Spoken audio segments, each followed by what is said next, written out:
Senate will come to order. Mr. Schaffler, please call the roll. Senators Amabile, Baisley, Ball, Benavidez, Bridges, Bright, Carson, Catlin, Cutter, Danielson, Doherty,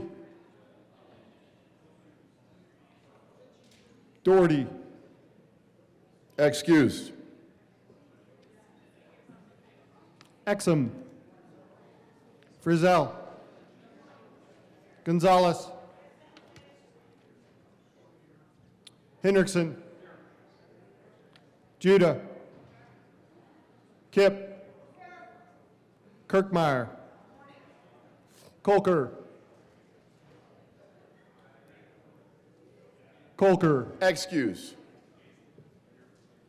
Lindsted, Liston, Marchman, Mullica, Pelton B,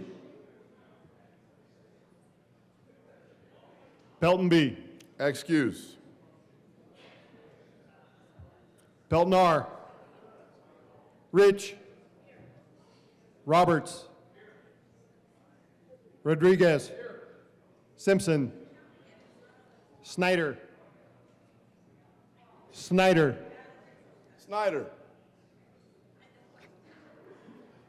Sullivan, Wallace, Weissman, Zamora Wilson, Doherty,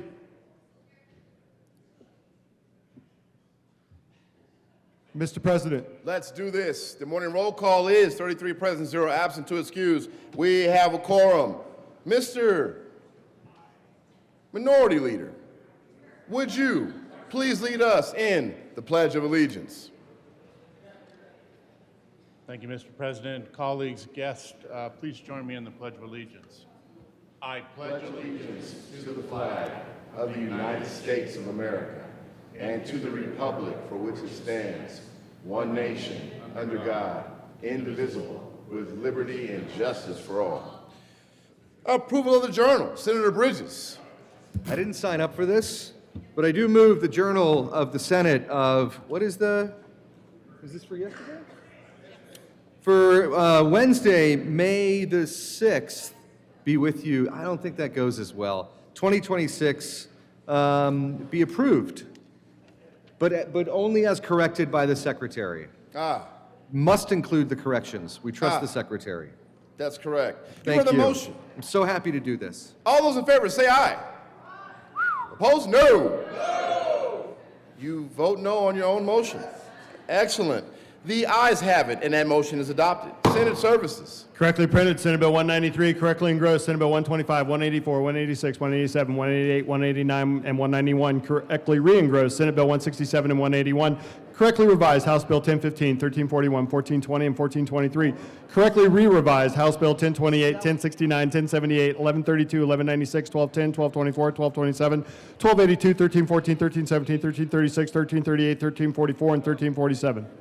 Mr. Schaffler, please add Senators Colker and Pelton B to the roll. Committee reports. Committee on Health and Human Services, after consideration on the merits of committee, recommends the following. House Bill 1335 be referred to the Committee of the Whole with favorable recommendation. Committee on Judiciary, after consideration on the merits, the committee recommends the following. House Bill 1281 be referred to the Committee of the Whole with favorable recommendation. House Bill 1315 be referred to the Committee of the Whole with favorable recommendation. House Bill 1255 be amended as follows, and so amended be referred to the Committee of the Whole with favorable recommendation. Committee on Education, after consideration on the merits, the committee recommends the following. House Bill 1345 be amended as follows, and so amended be referred to the Committee of the Whole with favorable recommendation and with a recommendation that it be placed on the consent calendar. House Bill 1417 be referred to the Committee of the Whole with favorable recommendation and with a recommendation that it be placed on the consent calendar. House Bill 1016 be referred favorably to the Committee on Appropriations. Senate Bill 139 be postponed indefinitely. Committee on Transportation and Energy, after consideration on the merits, committee recommends the following. Senate Bill 192 be referred to the Committee of the Whole with favorable recommendation. Message from the House. The House has passed on third reading and returns herewith Senate Bill 134. The House has passed on third reading and transmitted to the Revisor of Statutes House Bill 1043 and House Bill 1309, amended as printed in House Journal May 5, 2026. House has passed on third reading and transmitted to the Revisor of Statutes House Bill 1100, amended as printed in House Journal May 5, 2026, and amended on third reading as printed in House Journal May 6, 2026. House has passed on third reading and transmitted to the Revisor of Statutes House Bill 1117, amended as printed in House Journal May 1, 2026. House has passed on third reading and transmitted to the Revisor of Statutes Senate Bill 163, Senate Bill 113, and Senate Bill 48, amended as printed in House Journal May 5, 2026. House has passed on third reading and returns herewith Senate Bill 146 and Senate Bill 147. House has passed on third reading and transmitted to the Revisor of Statutes Senate Bill 6, amended as printed in House Journal May 5, 2026, and amended on third reading as printed in House Journal May 6, 2026. Message from the Revisor. We herewith transmit without comment as amended House Bill 1043, 1100, 1117, and 1309, without comment as amended Senate Bill 648, 113, and 163. Introduction of bills. House Bill 1043 by Representative Ryden and Pascal and Senator Kipp concerning measures to address discriminatory conduct engaged in by transportation network company drivers in providing services to riders. Finance. House Bill 1100 by Representative Stewart R. and Espinosa and Senator Snyder concerning updates to guardianship for incapacitated adults. Finance. House Bill 1117 by Representatives Ricks and Gonzalez and Senator Lindstedt concerning temporary hospitality event permits that authorize the consumption of marijuana. Finance. House Bill 1309 by Representative Froelich and Story and Senator Wallace concerning measures related to forms of abuse in cases regarding a separation of a relationship. State, Veteran, and Military Affairs. Mr. Majority Leader.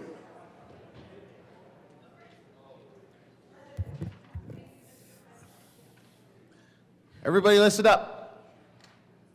Please join me in passing the motion to proceed out of order for moments of personal privilege. You heard the motion from His Excellency. All those in favor say aye. Aye. Wow, that was tough. Opposed, no. The ayes have it for His Excellency's motion, and the Senate will proceed out of order for moments of personal privilege. Senator Baisley.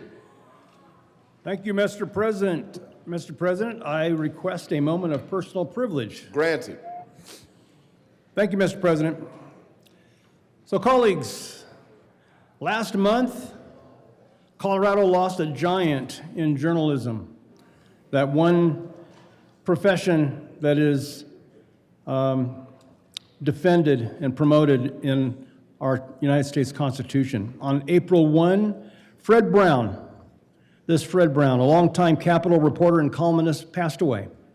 He spent more than half a century on Colorado's political scene, nearly 40 years of those with the Denver Post, where he served as Capitol Bureau Chief and authored a Friday column widely regarded as required reading for everyone who works and plays in politics in Colorado. A graduate of Colorado State University, Fred began his career at the Bent County Democrat and the Boulder Daily Camera before joining the Post in 1963. He also served on the boards of the Colorado Freedom of Information Coalition and the Society of Professional Journalists, where he championed public access to government and upheld the highest standards of media ethics. Fred helped countless journalists and legislators find their bearings in this very building. The whole of Colorado has benefited from Fred's lifetime of service. The institution to which we belong is stronger because of his reporting and advocacy, and I don't think it's an exaggeration to say that his influence here will be felt for generations.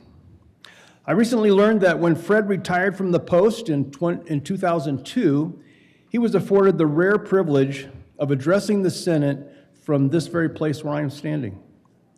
For those of you who are not familiar with how the Senate operates, being afforded the opportunity to speak from the well is a privilege typically reserved only for sitting and former legislators. In other words, it's kind of a big deal.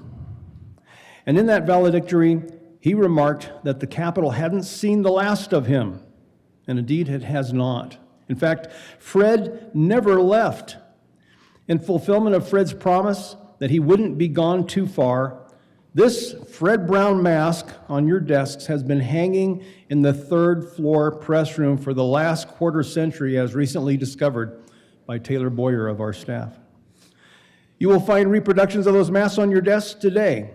And in 2002, Senators dawned them as Fred addressed this body on the occasion of his retirement. So today, on the occasion of his passing, it seemed fitting to dust them off once more. So before I conclude, it's my privilege to recognize some of the individuals joining us on the floor this morning. We're privileged to be joined by Fred's wife, Mary Brown. Mary, please stand. Mrs. Brown, we're deeply grateful you're here with us today. And we extend our sincere condolences and our profound respect for Fred's legacy. Also joined by several of Fred's colleagues from the Denver Post, Sharon Sherman, Todd Engdahl, Caroline Schomp, Dick Johnson, and Nancy Johnson. Also joining us is Jeff Roberts, Executive Director of the Colorado Freedom of Information Coalition, who, with Fred, covered the legislature at the Post. Doug Bell, who served on the board of the Society of Professional Journalists with Fred. Crispin Sargent, a neighbor and friend of almost 30 years. We're grateful to have all of you here today. Since his passing, many tributes have been offered in his memory, and I'd like to read one more, this strain of praise, as it were, and ask that you stand as I read this tribute. The Senate of the Colorado Legislature, convened in the second regular session of the 75th General Assembly, hereby remembers and extends our heartfelt condolences to the family of Frederick Winfield Brown on the occasion of his passing.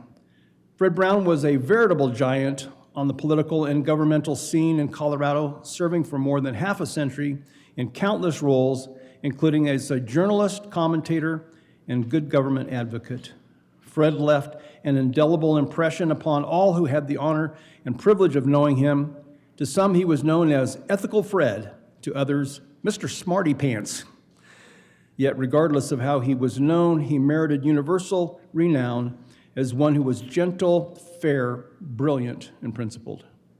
The Senate, together with generations of Fred's associates, mentees, and friends, solemnly remember Fred Brown and expresses its heartfelt condolences to Fred's beloved wife, Mary, to whom Fred's passing will no doubt be felt most keenly. On the request of Senator Mark Baisley, given the 7th day of May, 2026, and signed by James Rashad Coleman, President of the Senate. And with that, Mr. President, I move that the tribute for Fred Brown be spread across the Senate Journal of May 7, 2026.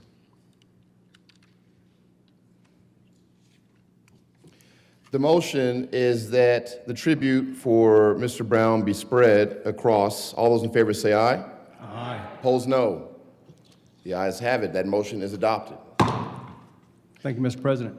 Very welcome. And thank you to the family members. Let's give them all a round of applause. Thank you for being here. We'll be in a brief recess to greet our guests.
Come down there.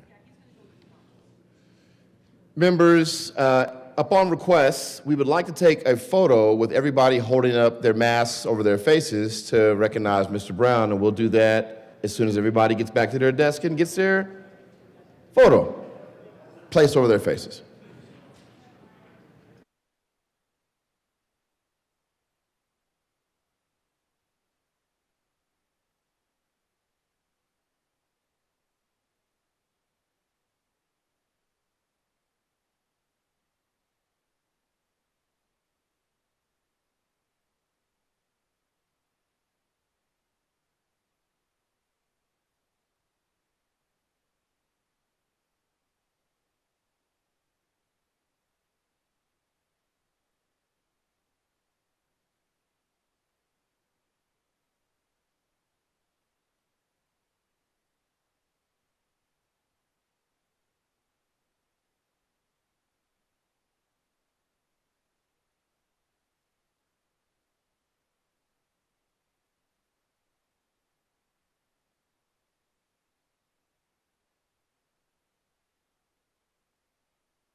Further moments of personal privilege.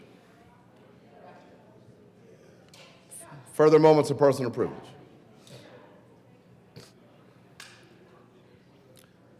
Senator Kipp.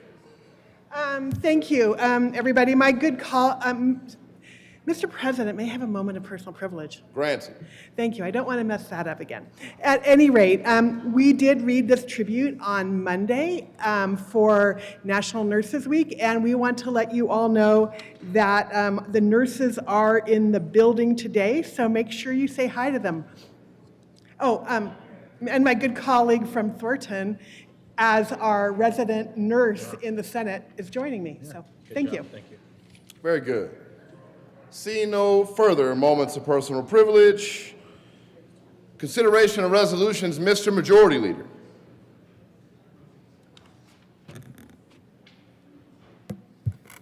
Thank you, Mr. President. I move the Senate proceed out of order for consideration of resolutions. The motion is to proceed out of order for consideration of resolutions. All those in favor say aye. Aye. Opposed, no.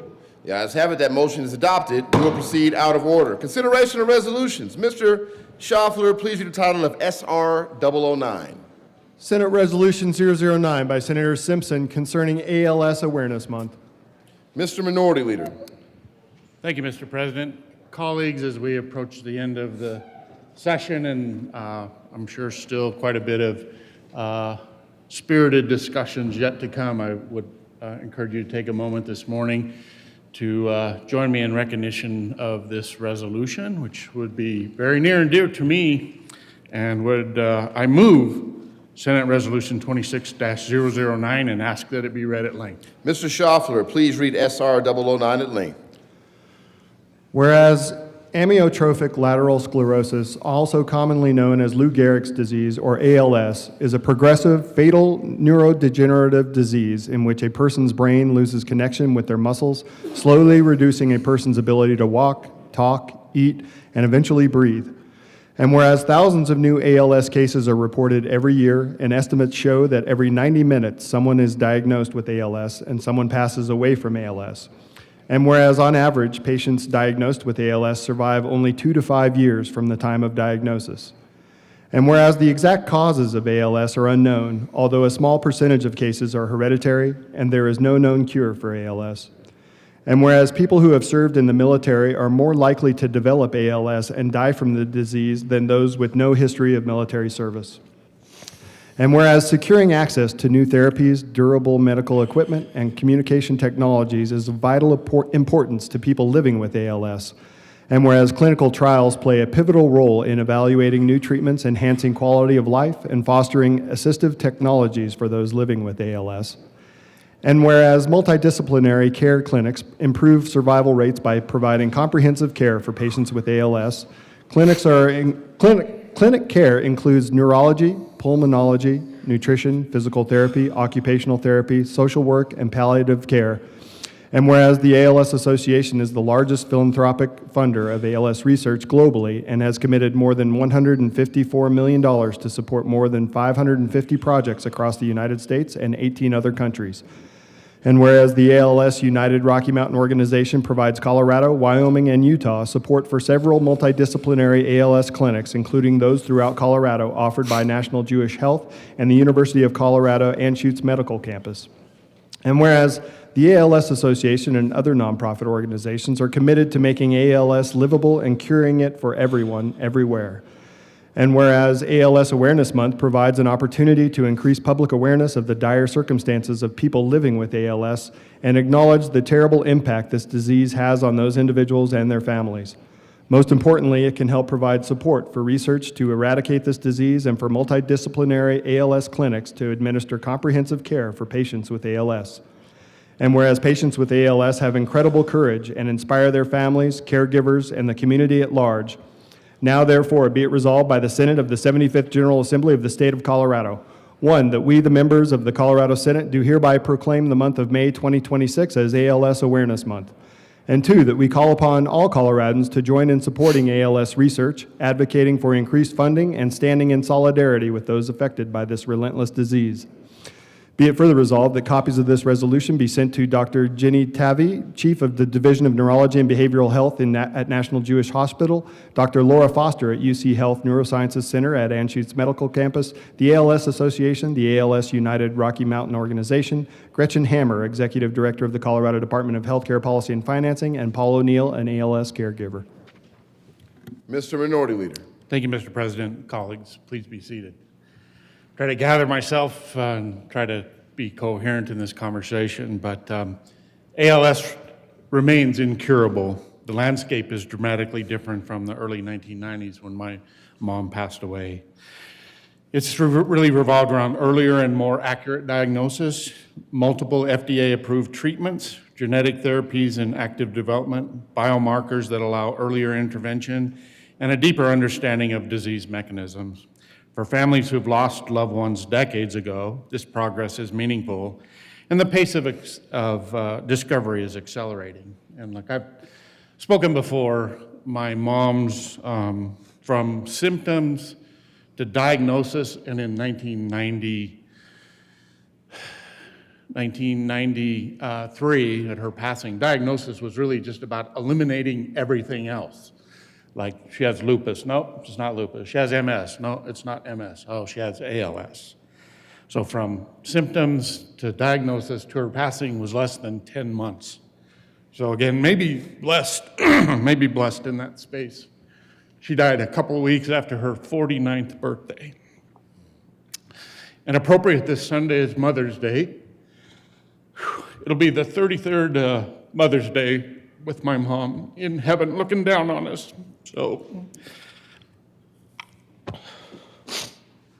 just a heartfelt thank you and a recognition that the resolution highlighted Dr. Laura Foster with UC Health is here, the Neurosciences Center, as well as Dr. Jenny Tavi, the Chief Division of Neurology and Behavioral Health at National Jewish. Thank you both for being here today. Greatly appreciate that. And with that, Mr. President, I renew my motion for adoption of Senate Resolution 26-009. The motion. Oh, yes. Sorry. Please, Mr. Minority Leader. Sorry, Mr. President. I did want to also recognize a constituent of mine in Durango, Paul O'Neill, really reached out a couple months ago to say, and he was a former caregiver for an ALS family member, so he's the one that really got this ball rolling for me, and if he happens to be watching or listening, Paul, thank you very much. Thank you, Mr. President. You got it, brother. The motion is the adoption of SR 009. Are there any no votes? With a vote of 35 ayes, 0 noes, 0 absent, and 0 excused, SR 26009 is adopted. Co-sponsors, Mr. Minority Leader. Thank you, Mr. President. I request the current roll call be added as co-sponsors. Seeing no objection, the current roll call will be added as co-sponsors.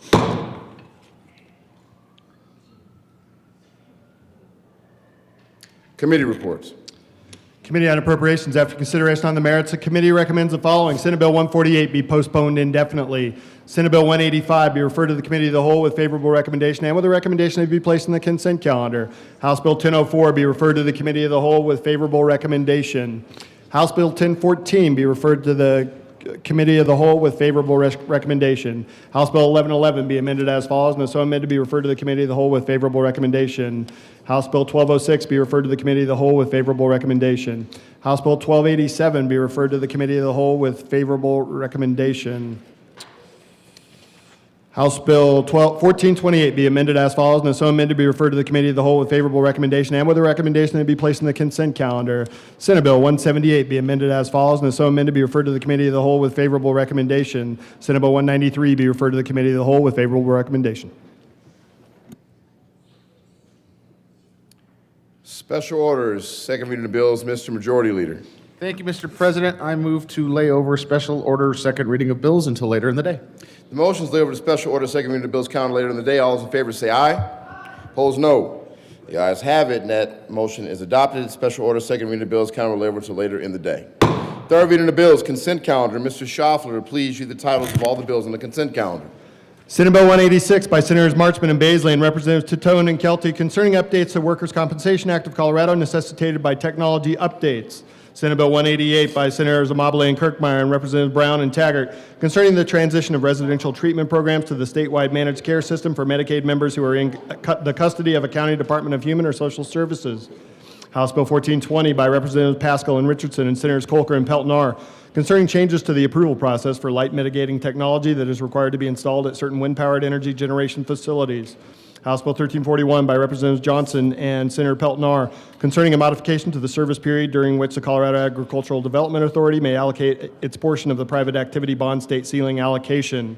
House Bill 1015 by Representatives McCormick and Taggart and Senators Simpson and Amabile concerning the extension of the Colorado Homeless Contribution Tax Credit through income tax year 2030. House Bill 1423 by Representative Brown and Taggart and Senators Amabile and Bridges concerning requiring the Department of Public Safety to submit a community corrections budget in its annual budget request. Mr. Majority Leader. Thank you, Mr. President. I move for the passage of all the bills on third reading of bills, final passage consent calendar, which is Senate Bill 186, 188, House Bill 1420, 1341, 1015, and 1423. Any discussion on any of the bills? Seeing none, the motion is the passage of all the bills on third reading of bills consent calendar. Are there any no votes? Senator Zamora Wilson. Thank you, Mr. President. I wish to be recorded as a no vote for Senate Bill 188 and House Bill 1015. Thank you. Senator Zamora Wilson recorded as a no vote for Senate Bill 188 and House Bill 1015. Senator Baisley. Thank you, Mr. President. I'd like to be recorded as a no vote on House Bill 1015. Senator Baisley recorded as a no vote on House Bill 1015. Senator Carson. Thank you, Mr. President. I ask to be recorded as a no vote on Senate Bill 188. Senator Carson recorded as a no vote on Senate Bill 188. Seeing no further no votes, with a vote of 35 ayes, 0 noes, 0 absent, 0 excused, Senate Bill 186 is passed. Co-sponsors.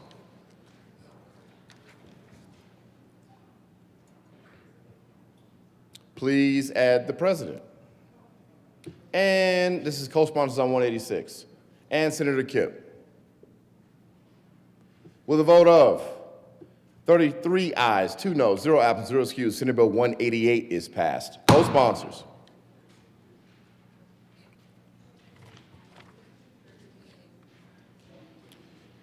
Please add Senator Exum and Mr. Minority Leader and the President. With a vote of 35 ayes, 0 noes, 0 absent, 0 excused, House Bill 1420 is passed. Co-sponsors. Please add the President. With a vote of 35 ayes, 0 noes, 0 absent, 0 excused, House Bill 1341 is passed. Co-sponsors. Senators, Mr. Minority Leader. Senator Catlin. Gonzalez. Oh. Not Gonzalez, Kipp. Please add the President. With a vote of 33 ayes, 2 noes, 0 absent, 0 excused, House Bill 1015 is passed. Co-sponsors. Senators Kipp, Exum, Wallace, Benavidez, Gonzalez, Judah, Marchman, Liston. Please add the President. With a vote of 35 ayes, 0 noes, 0 absent, 0 excused, House Bill 1423 is passed. Co-sponsors. Senators Kipp, Benavidez, Cutter, Marchman, Weissman, Wallace,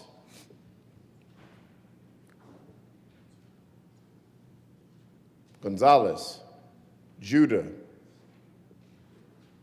Please add the President.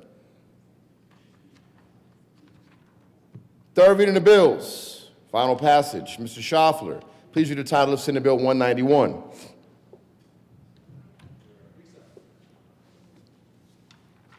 Senate Bill 191 by Senators Amabile and Frizzell and Representatives McCormick concerning the use of gifts, grants, and donations made to the Department of Healthcare Policy and Financing for the purpose of enhanced reimbursement for nursing facilities that serve residents with behavioral health needs. Senator Frizzell. Do I move it first and then ask for the amendment? Thank you, Mr. President. I move Senate Bill 191 and request a third reading amendment. Please tell us why you would like permission for a third reading amendment. Senator Frizzell. Senator Amabile. So we put an amendment on, and it wasn't completely correct. And this is basically a correction to the amendment we put on seconds at the request of some of the members of the Finance Committee. The motion of Senator Amabile and Frizzell is to offer a third reading amendment. Request to offer a third reading amendment. All those in favor say aye. Aye. Opposed, no. The ayes have it, and permission is granted. There's an amendment at the desk. Mr. Schaffler, please read L2. Amendment L2, amending gross Senator bill. Amabile. Thank you, Mr. President. So what we put on yesterday, this is a program that's, I move L002. Very good. And tell us more about it. Okay, so we added an amendment that said we needed some reporting, but the bill is a gifts, grants, and donations, and the reporting was going on in perpetuity, and so this corrects that. Seeing no further discussion, the motion is the adoption of L002. Are there any no votes? With the vote, there is a no vote on L002. Senator Benavidez. Yes. No vote on L002. With a vote of 35 ayes, 0 no, 0 absent, 0 excuse, L002 is adopted. To the bill, Senator Frizzell. Thank you, Mr. President. I move Senate Bill 191 as amended on third and final passage. Seeing no further discussion, the motion is the passage of Senate Bill 191 as amended. Are there any no votes? Senator Benavidez, Zamora Wilson, Baisley. Senator Benavidez again. With a vote of 32 ayes, 3 noes, 0 absent, 0 excused, Senate Bill 191 is passed. Co-sponsors, Senators Kipp, Wallace, Judah, Cutter, Exum. Please add the president. Mr. Schaffler, please read the title of Senate Bill 125. Senate Bill 125 by Senators Colker and Marchman and Representatives Bacon and Phillips concerning disability rights protections in public schools. Senator Marchman. Thank you, Mr. President. I move Senate Bill 125 on third reading and final passage. Further discussion. There is further discussion. Senator Marchman. Thank you. So 2 federal laws have long protected students with disabilities from discrimination in our schools. Section 504 ensures students can receive reasonable accommodations, that looks like extra time on tests, and protects them from discrimination. The ADA guarantees equal access to learning opportunities and reinforces those protections. These laws remain in place, but the ability to enforce them is increasingly in question.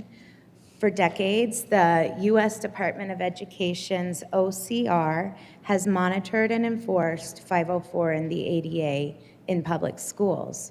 But today, that system is shrinking. So since May of last year, half of OCR's staff has been terminated, and 7 of its 12 regional offices have closed. As a result, OCR now has only a fraction of the capacity needed to protect the civil rights of the 44,000 Colorado students who rely on 504 plans. As the agency shrinks, its ability to respond to complaints and enforce the law shrinks with it. So this creates a new reality for Colorado students and families and a new responsibility for our state. Colorado has stepped up to ensure that the civil rights of students with disabilities remain protected by codifying key provisions of 504 and ADA into state law and providing the CDE with resources needed to enforce them. We can maintain the protections these students depend on.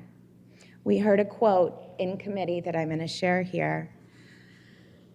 When OCR is a ghost town and a 5th grader attempts to take their life because the message they get from school is that she doesn't belong, Colorado cannot wait for federal enforcement that is not coming.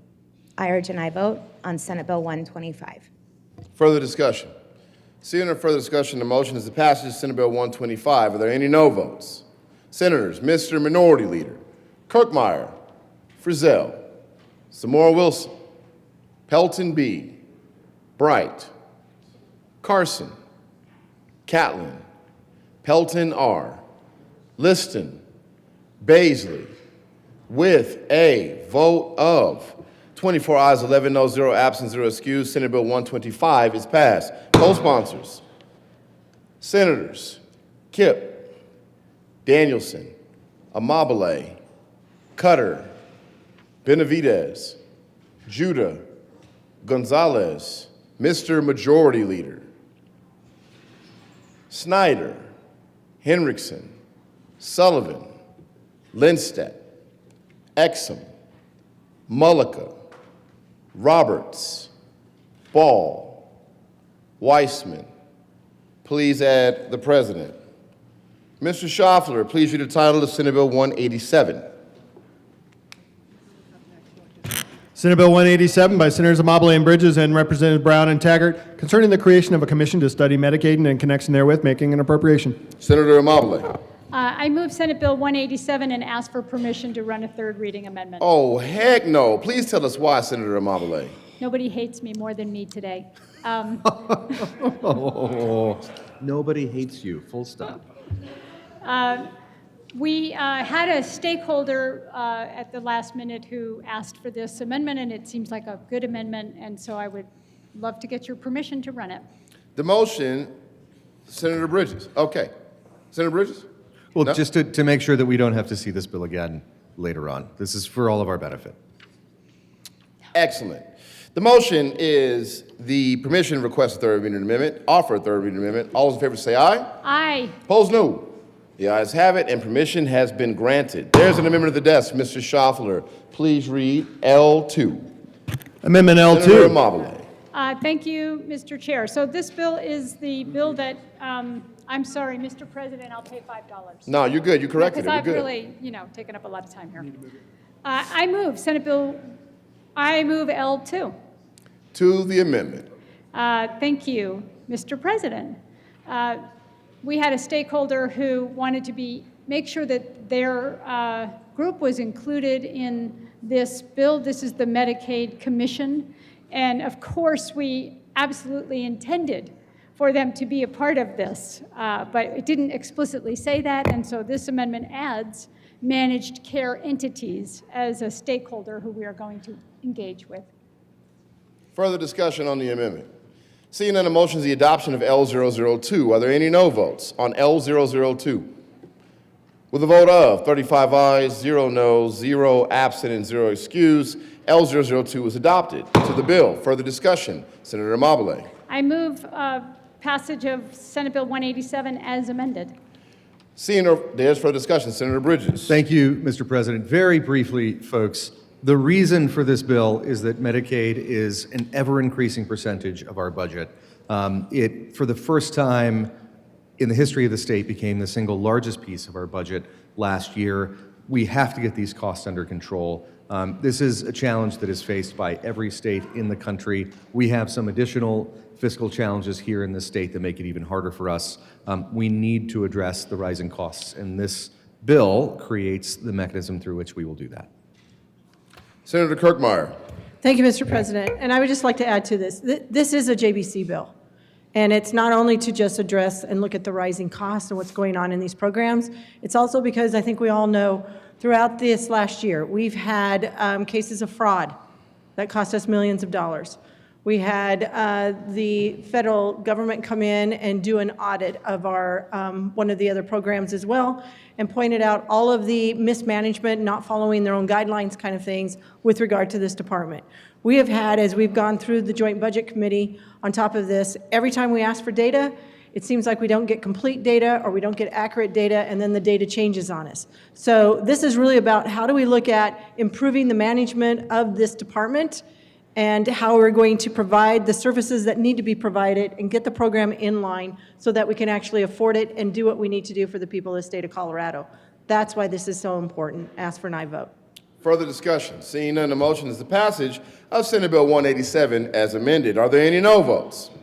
Senators Zamora Wilson, Rich, Baisley, Carson, with a vote of 31 ayes, 4 noes, 0 absent, 0 excused, Senate Bill 187 is passed. Co-sponsors, Senators Mulliken, Kipp, Judah, Mr. Minority Leader, Bright, Catlin, Exum, Frizzell, Pelton R.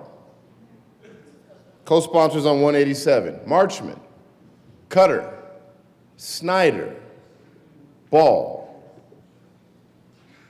Please add the president. Mr. Schaffler, please read the title of Senate Bill 189. Senate Bill 189 by Senators Rodriguez and Coleman and Representatives Duran and Bacon concerning the use of automated decision-making technology and consequential decisions and in connection therewith making an appropriation. Mr. Majority Leader. Thank you, Mr. President. I move Senate Bill 189. Further discussion.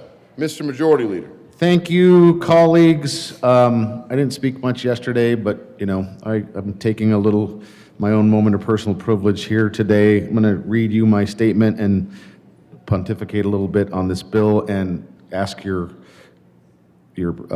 permission to just talk a little bit.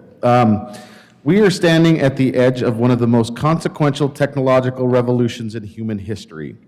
Artificial intelligence is already shaping who gets a job, what qualifies for a loan, who receives medical care, and even who gets housing. We need to regulate AI, not have AI regulate us. We need to build trust. We need to build transparency on these technologies. If you see the bills that we run now all the time, I would prefer we don't get to a place where we're trying to unravel what we've always already done. And that is precisely what this legislation of Senate Bill 189 why it matters. This bill is not about stopping innovation. It is about ensuring that innovation serves people, not the other way around. Sam Altman, CEO of OpenAI, told Congress regulation of AI is essential. Sundar Pichai of Google has said AI is too important not to regulate. Elon Musk has warned AI is a fundamental risk to civilization. These are not critics of the technology, they are the people building it, and they're telling us clearly guardrails are necessary. What this bill actually does is focuses on AI systems that make consequential decisions that shape people's lives in areas like employment, housing, healthcare, education, and financial services. This is not hypothetical. These systems already determine whether you are hired, whether you receive a loan, whether you qualify for insurance, whether you gain access to critical services. And until now, those decisions have often been made in a black box. Workday is currently undergoing a lawsuit where their technology was blocking any of the resumes from 40-year-olds or older from being pushed through for human review. A recent news article tells us how AI agents are more likely to select resumes written by them over resumes written by humans or other AI agents. The rights under this bill are real enforceable rights for Coloradoans. A right to transparency. People must be notified when AI is being used to make a major decision. No more invisible algorithms deciding your future without your knowledge. A right to appeal and human review. If an AI system makes a decision that harms you, you have the right to appeal the decision, request a human review. This will restore a basic principle. Decisions affecting people should ultimately involve people. A right to correct the data. Consumers can see the data used by the systems and correct inaccurate information, because flawed data should not determine someone's life trajectory. The bill applies broadly and intentionally on developers and deployers of AI. Protected individuals are all Colorado consumers affected by AI-driven decisions. Coverage sections: employment, education, housing, healthcare, financial services, and government services. In other words, anywhere AI has a real power over people's lives. Enforcement is without enforcement is just a suggestion. This bill takes enforcement seriously. The Attorney General is responsible for enacting the law. There's penalties and violations that can treat a consumer violation and carrying significant fines and legal consequences. And a notice and cure. There is a right to cure in this bill that goes on for 3 years upon implementation till 2030. While this bill is not a comprehensive bill, it's a disclosure and decision tool. there should be a point when this technology has some accountability for consumers, and that was the only thing that I asked for in this bill, is that it sunsets after 3 years. If they can't get that right by then, we are just being the test subject for them to implement their technology. Colleagues, I could look up tons of stories and articles, and I could read some of them out here, but I'm sure you all read them. But look, I don't hate AI. I don't hate the technology. It's always, under the different administration, this was a popular direction to go. Under the new administration, we now need to leave us alone and make sure we can compete with China, which, after further reading, they're spending money to build that narrative.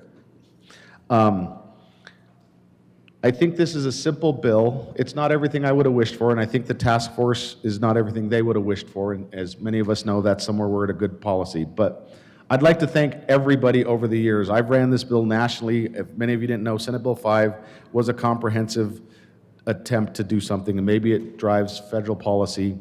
But until we start looking at privacy and AI, we will see these bills coming and harms that'll happen, and it's hard to unravel them after it gets implemented. As many of my colleagues here on both sides of the aisle are trying to unravel the harms on social media, the harms to children, and the amount of data that's used for us. And unless we start doing this now, it's harder to unravel later.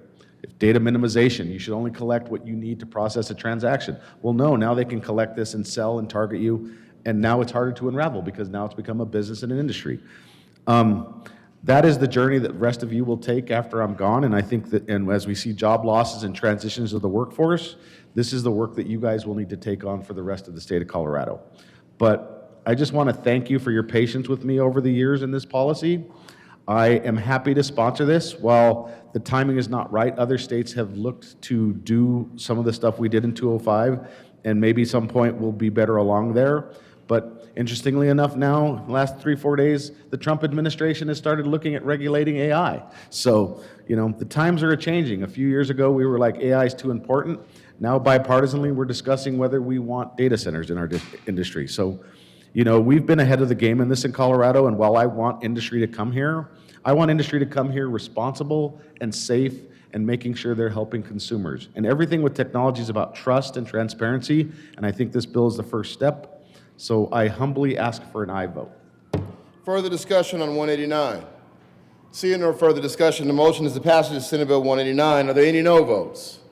Senators Zamora Wilson. With a vote of 34 ayes, 1 no, 0 absent, 0 excused, Senate Bill 189 is passed. Co-sponsors, Senators Frizzell, Kirkmeyer, Mr. Minority Leader, Benavidez, Cutter, Ball, Rich, Pelton R, Amabile, Pelton B, Marchman, Lindstedt, Exum, Bridges, Snyder,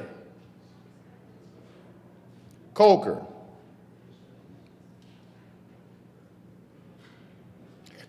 and now, members, the motion is that Mr. Majority Leader thank us all for having patience with him.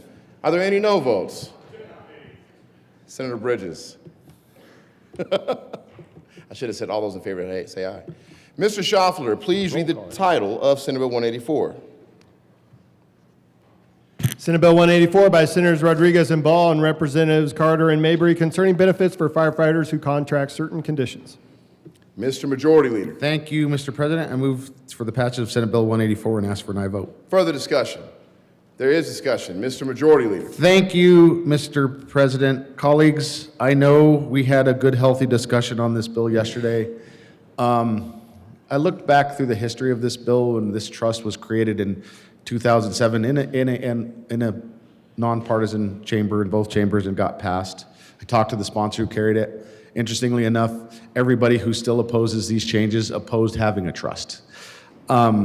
Every time we have this fight in 2017, I think this bill was carried in the bipartisan chamber with benefits with Republicans and Democrats in each chamber, getting it done, and it always gets whittled or carved out. This bill is a simple choice. Whether we're looking to expand the coverages for cancers for our first responders or not. It's not whether we should talk about it and maybe let it get whittled down and carved down. It's moving in a direction.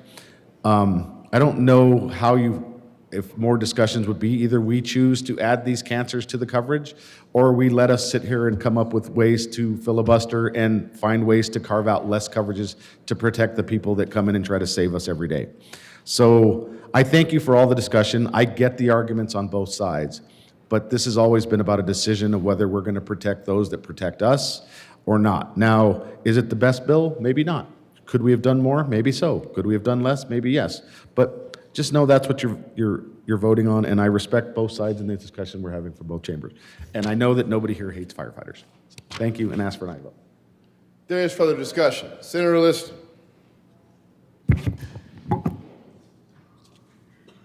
Thank you, Mr. President and members. I normally don't come up, most of us don't come up on third readings, but, this, having heard this bill in Business, Labor, and Technology the other day, once again, I will say, like the good senator from Denver, none of us have a grudge or anything against our good firefighters.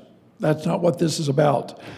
What I'm concerned about, and what we should all be concerned about, is the process of this bill was introduced, I think last Thursday or Friday, came to committee on Tuesday, and seconds were yesterday, and here is Thursday, and it has really big implications for the trust and for the communities. There was no opportunity given to the affected parties, other than the firefighters, which there again, that's fine. But what about the special districts? What about the communities that we all live in? Your communities. Here in a minute, I'm going to go over some of those communities. They didn't have an opportunity to review and evaluate and address these various cancers. It's not that they're against it, but there's a cost, of a financial cost of doing so. You just don't click your fingers and say, okay, it's all said and done. And the Cancer Trust, I wasn't here in 2007. I was here before that, but I was not here. Well, yeah, I was here in 2007. What am I thinking? That's a long time, brother. That was a long time ago. I forget what happened yesterday. Yes, I did. I did. I have to correct myself. I was here in 2007. And I don't have a problem with the Cancer Trust. I don't know how I voted then, but I think it's probably fine today. It's just the process that has kind of gotten to me, is that the affected entities that are the Colorado Municipal League that represent virtually all of our cities and towns, and the special districts. The special districts are very unique. They're special, unique taxing districts, whether they're fire districts or school districts or metropolitan districts or sanitation districts. There's all kinds of special districts that can be impacted by this. I said I would just kind of go through some of the members of the Colorado Cancer Trust. I'm not going to read them all, but I'm going to read some of them, because chances are they are in your districts that you represent, and I don't think they had a fair, good opportunity. The Adams County Fire Protection District, the Boulder Rural Fire Protection District, the Broadmoor Fire Protection District, Canyon City Area Fire Protection District, the Castle Rock Fire and Rescue Department, the City of Boulder, the City of Denver, which I think the good senators from Denver represent, the City of Federal Heights, the City of Golden, the City of Grand Junction, the City of Greeley, the City of Steamboat Springs, the City of Westminster. I'm not reading all the cities. The Colorado Springs Fire Department, Colorado Springs Fire Department, which happens to be mine. The Loveland Fire the Loveland Fire Rescue Authority, the Loveland Rural Fire Protection District, the Lyons Fire Protection District, the Nederland Fire Protection District, the Poudre Canyon Fire Protection District, the Poudre Canyon Fire Authority, the Pueblo Fire Department, the Pueblo Rural Fire Protection District, Pueblo West Metropolitan District, Stratmore Hills Fire Protection District, the Summit County Fire Protection District, Summit Fire and EMS Fire District, the Town of Vale, West Route Fire Protection District, and the Windsor Severance Fire Protection District. And this is just the tip of the iceberg. There's a lot more there, members. So, you know, it was, like I said, there's been strong opposition from the Colorado Municipal League, the Special District Association, because they were not at the table. This bill was like, here it is, got to pass it. And the fire chiefs who were trying to run and have oversight, run the departments. 184 will have costs. It's been said that there's no fiscal note. Well, there wasn't a fiscal note the way that it was interpreted, but rest assured, members, I can guarantee and I can prove that there will be a fiscal note, and as precedence for that, you go back to just a couple of years ago, Senate Bill 24-149, which deals with workers' compensation. What's going to happen is that due to Senate Bill 149, there was a $9 million fiscal note that came due that went to the JBC that wasn't considered a fiscal note. I'll let the good senator from Weld County explain it more. But last year there was $9 million that had to be allocated to pay for the extra workers' comp claims. So there's no free lunch. And that's what I was trying to bring up in the conversation on 184. It's expected that there'll be, because of extra workers' comp claims, there'll be at least $2 million extra that will come due next year that the future members or the current members of the JBC will have to address. And that's due in part, and that does not include the litigation costs. There'll be at least, I've been told by good authority, there'll be at least $1 million of extra litigation costs. And the list goes on and on. So there again, I'm not against, I don't think any of us are against, trying to take care of the firefighters. I'm sure of that. But there needs to be a better methodology and bring in all the parties that are truly impacted by 184. So with all due respect to my colleagues from Denver and elsewhere, I understand where they're coming from. I can appreciate that. But this is not the way to govern. There is no free lunch. It is going to cost us. And that's all I was trying to bring up. There's a better way to do it. And I don't feel that it was done properly. That's why a lot of people are cynical about our government, is it's not done the right way, and this was not done the right way. I urge a no vote respectfully on Senate Bill 184. Thank you, Mr. President. Thank you, members. You got it. Further discussion, Senator Daniels. Thank you, Mr. President. Folks, this bill came to the Business, Labor, and Technology Committee that I chair, and I wanted to commend the sponsors for bringing it forward. This has actually been a really long time in the making and a concern of the firefighters across the state for a long time.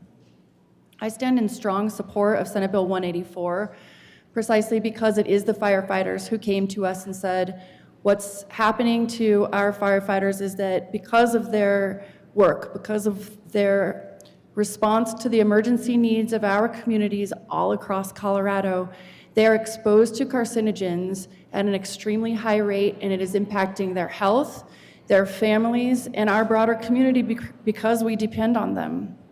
This is a really simple measure that will provide relief to firefighters across the state, and I stand in strong support. I understand there is opposition. There's opposition to most bills in the building. This is really straightforward choice.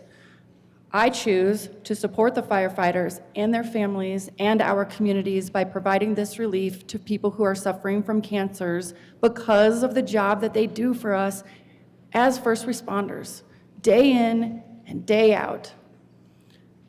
I urge and I vote. Thank you. Further discussion, Senator Kirkmeyer. Thank you, Mr. President.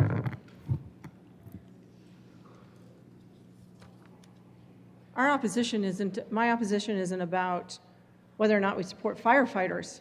The opposition is, why aren't we supporting all firefighters? That's the first portion of the opposition. Why are we carving out the 163 individuals that are firefighters for the state of Colorado? Members, you've heard me talk about it. I know everybody kind of likes to joke around when you come to appropriations about you need to explain your fiscal note. Just because you make some amendments to your bill now doesn't mean the fiscal note goes away. And at some point, I mean, just like last year, the whole thing was, oh, we're going to do everything with gifts, grants, and donations, knowing full well that it wasn't going to come to fruition.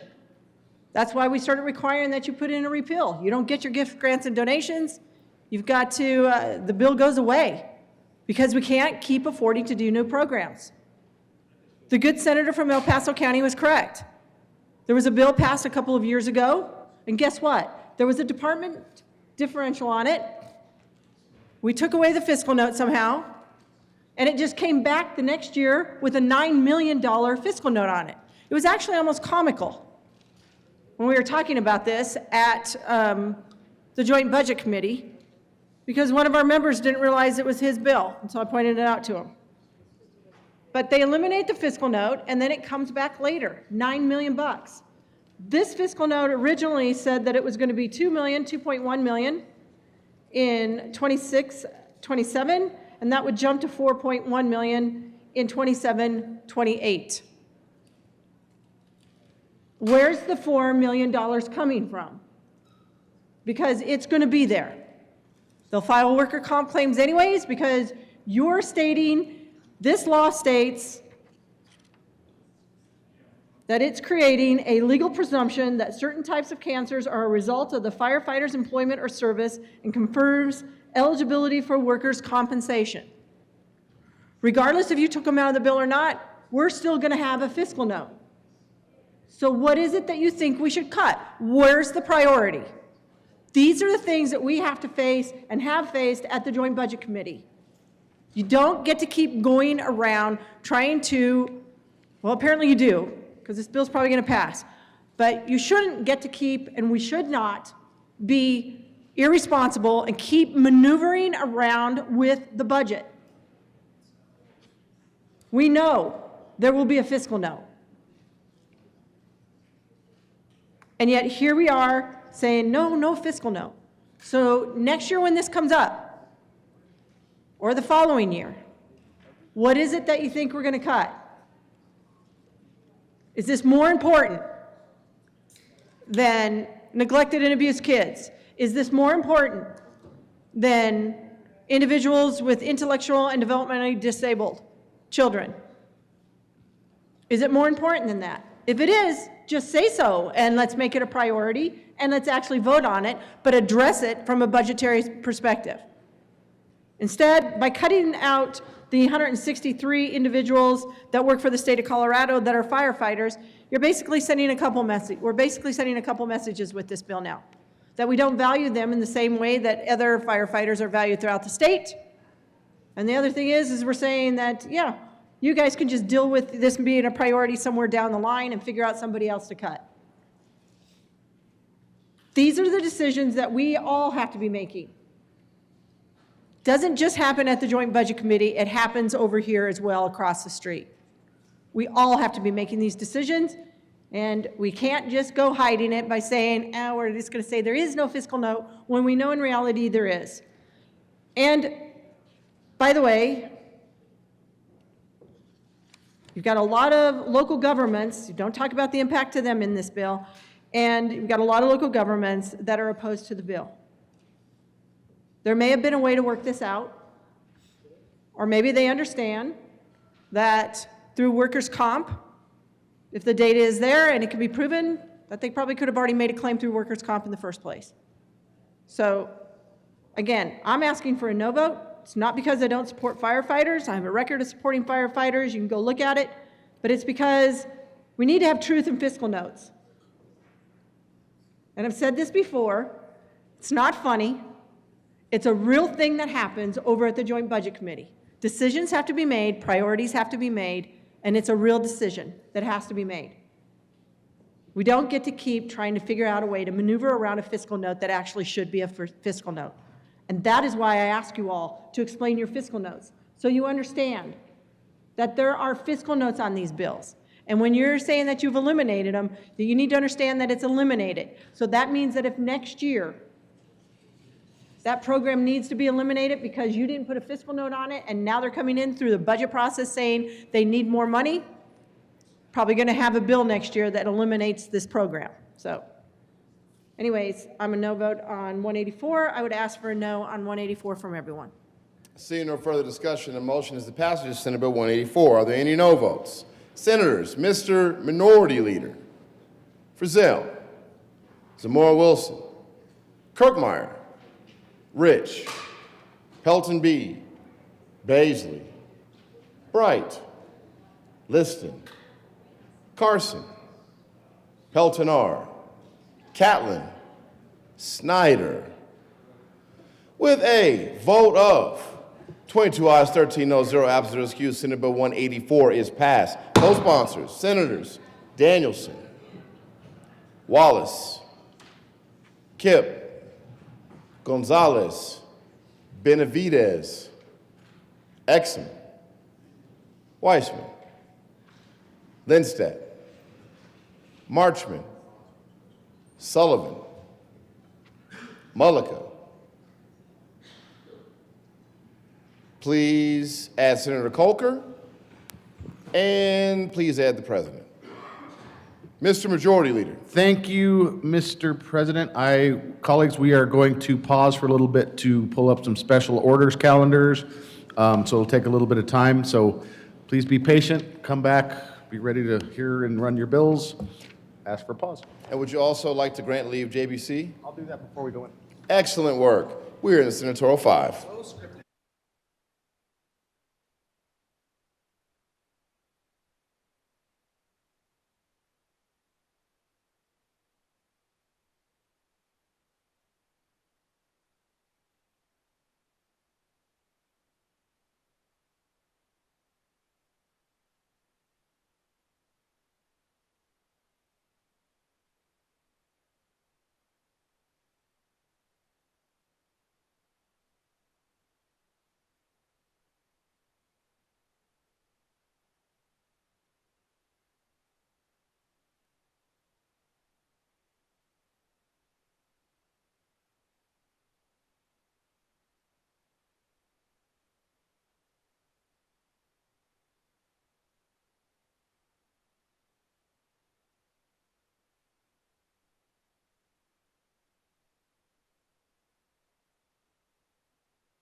Majority Leader Rodriguez. Thank you, Mr. President. I move a call of the Senate.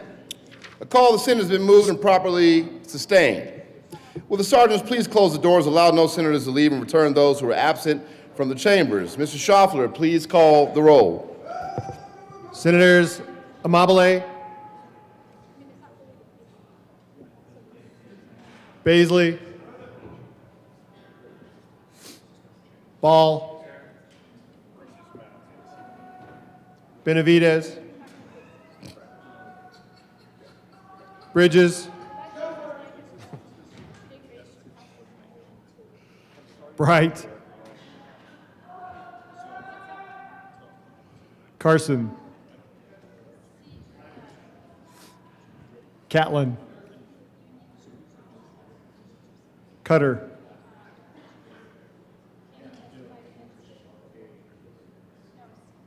Danielson,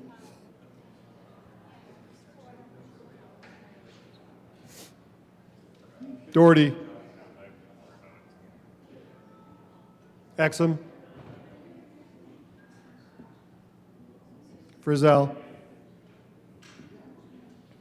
Gonzalez, Hendrickson, Judah, Kip, Kirkmeyer,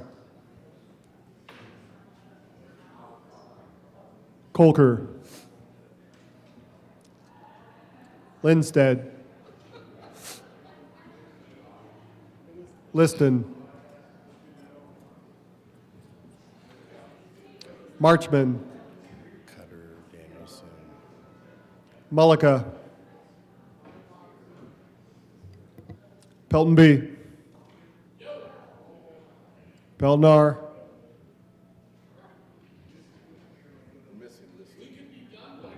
Rich, Robert, let's raise it. Let's raise it. Mr. Majority Leader. Thank you, Mr. President. I move the call be raised. The motion is to raise the call. All those in favor say aye. Opposed, no. The ayes have it, and the call is raised. Mr. Majority Leader. Announcements. Announcements of committees. Committee announcements. Senator Judah. Thank you, Mr. President.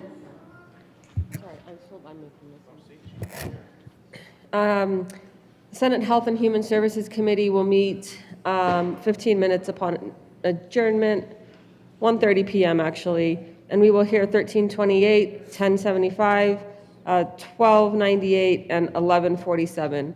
If we do manage to get out of here at 1:30, great, but 15 minutes upon adjournment. Very good. Further announcements. In the old Supreme Court, thank you. Senator Wallace. Thank you, Mr. President. The Senate State Affairs Committee has been ejected from its usual meeting place by the Health Committee, which is tough for us, but we will be in LSB B starting at 15 minutes upon adjournment, and we will hear 1309, 1272, and 1054. Thank you, sir. Very good. Further announcements. Senator Kip. Thank you, members of Senate Finance. Senate Finance will be meeting 15 minutes upon adjournment to hear HB's House Bills 1306, 1059, 1065, 1077, 1230, 1221, 1222, 1223, 1289, 1327, 1043, 1100, and 1117, and a couple of the orders may get switched. Further announcements. Mr. Majority Leader. Thank you, Mr. President. Pursuant to Senate Rule 21C, I move the Senate grant leave to the Joint Budget Committee to meet while the Senate is in session. You've heard the motion. All those in favor say aye. Aye. Opposed, no.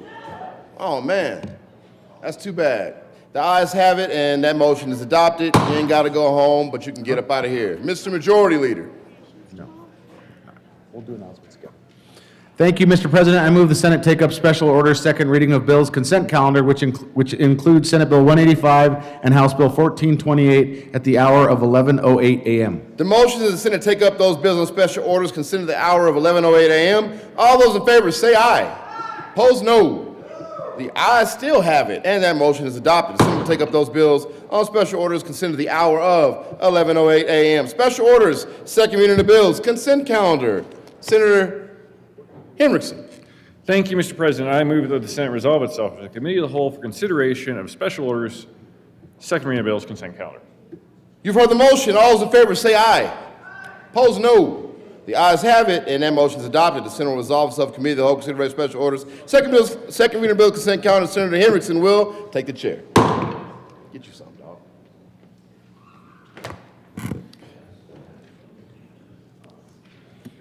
The committee will come to order. Mr. Schaffler, will you please read the titles of all of the bills and or both of the bills and the special order second reading bills consent calendar? Senate Bill 185 by Senators Marchman and Baseley and Representatives Titone and Kelty concerning measures to enhance the Office of Information Technology Security Procedures.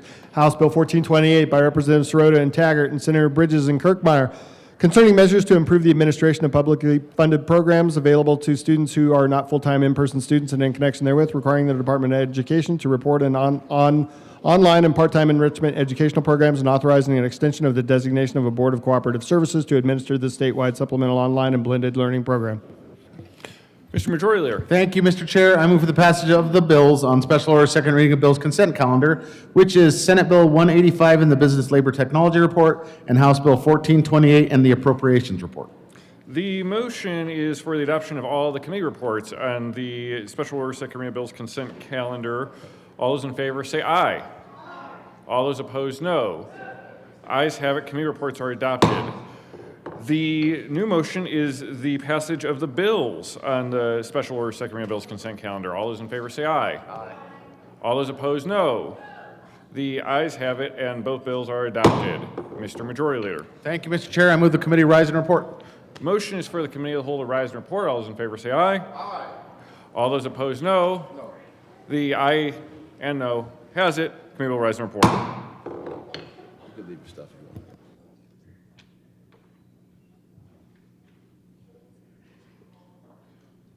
Senator will come to order. Senator Henriksen. Thank you, Mr. President. Your committee of the whole has met and had a couple of bills under consideration. Mr. Schaffler, will you please read the report? May 7, 2026. Mr. President, your committee of the whole begs leave to report has had under consideration the following tax bills being the second reading thereof, makes following recommendations thereon. Senate Bill 185 as amended passed on second reading, order engrossed and placed on the calendar for third reading and final passage. House Bill 1428 as amended passed on second reading, order revised and placed on the calendar for third reading and final passage. Senator Henriksen. Thank you, Mr. President. I move for the adoption of the report. The motion is the adoption of the committee of the whole report. Are there any no votes? With a vote of 35 ayes, 0 no, 0 absent, and 0 excused, committee of the whole report is adopted.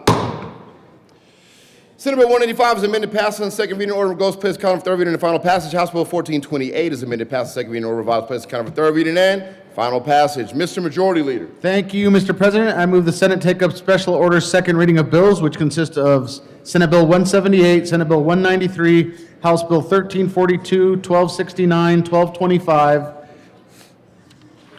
1233, 1414, 1256, 1276, 1419, 1004, 1014, 1111, 1206, and 1287 at the hour of 11:12 a.m. You've heard the motion. Hold on. That's right. The motion is that the Senate take up those bills on special orders at the hour of 11:12 a.m. On special orders, all those in favor say aye. Aye. Opposed, no. The ayes have it, and the motion is adopted. The Senate will take up those bills on special orders at the hour of 11:12 a.m. Special orders, second reading of the bill, Senator Henriksen. Thank you, Mr. President. I move that the Senate resolve itself into the committee of the whole for consideration of special orders, second reading of bills. You heard the motion. All those in favor say aye. Opposed, no. The ayes have it. The aye has it. And that motion is adopted. The Senate resolves itself committee of the whole consideration of special orders, second reading of bills. And Senator Henriksen will take the chair. We're late over 178.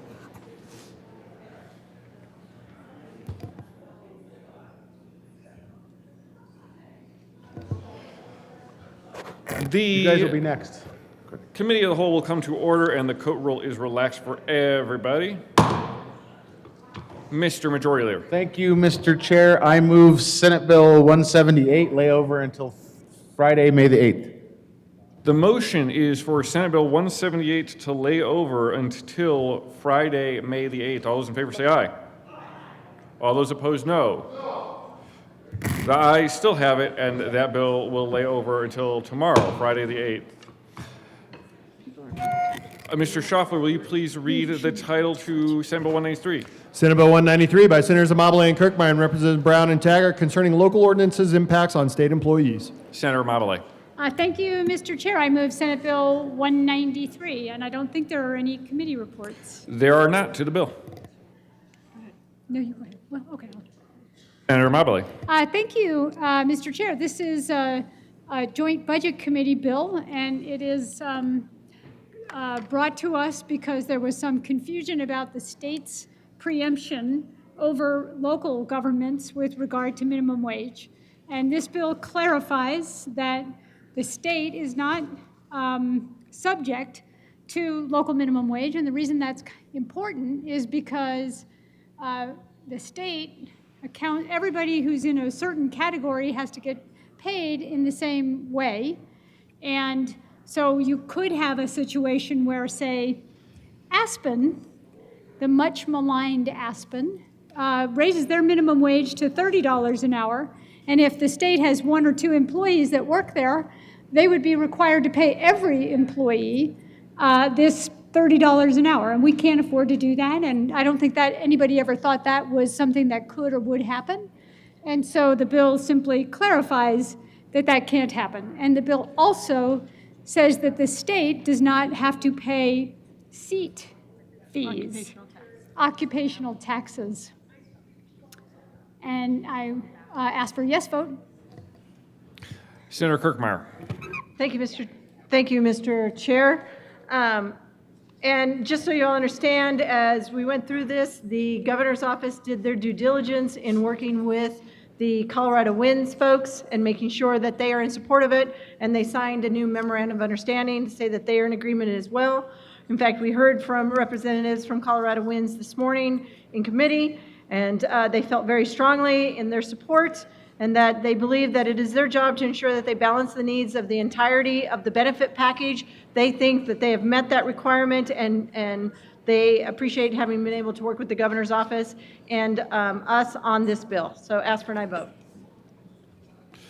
The motion is the adoption of Senate Bill 193. All those in favor say aye. All those opposed, no. The ayes have it. Senate Bill 193 is adopted.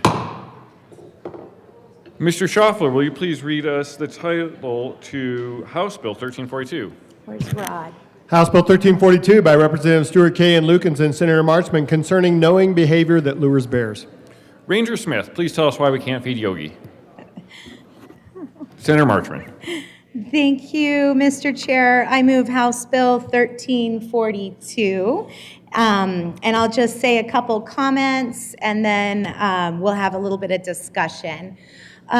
This bill was brought forth with CPW and DNR. Currently, what's happening is we're facing a record number of human-bear interactions.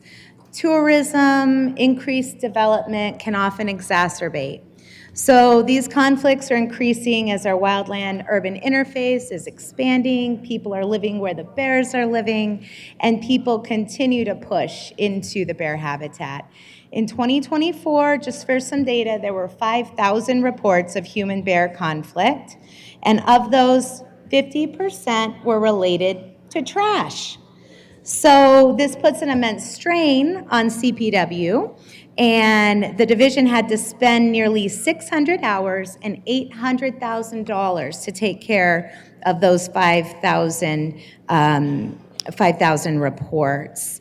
And so what this bill is going to do is it's going to make clear that knowing behavior, knowing that you're luring a bear is something that the DA has to prove beyond a reasonable doubt that a person knew they were placing food or edible waste in the open and that there was a reasonable probability of luring a bear.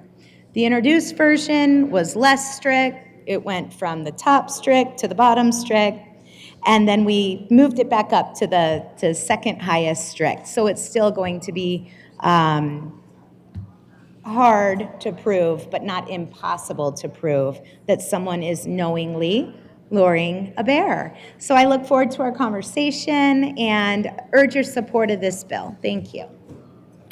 Senator Pelton R. Thank you, Mr. Chair. You know, we heard this bill in ag. In the House, they did some work on it, you know, to make it less stringent than what the original printed bill was. Still have some concerns, though, and I've been getting emails. I'm sure some of the rest of you have also, you know, around. So if I have a bird feeder hanging in my yard, am I going to be liable under this new bill that is coming? And with that,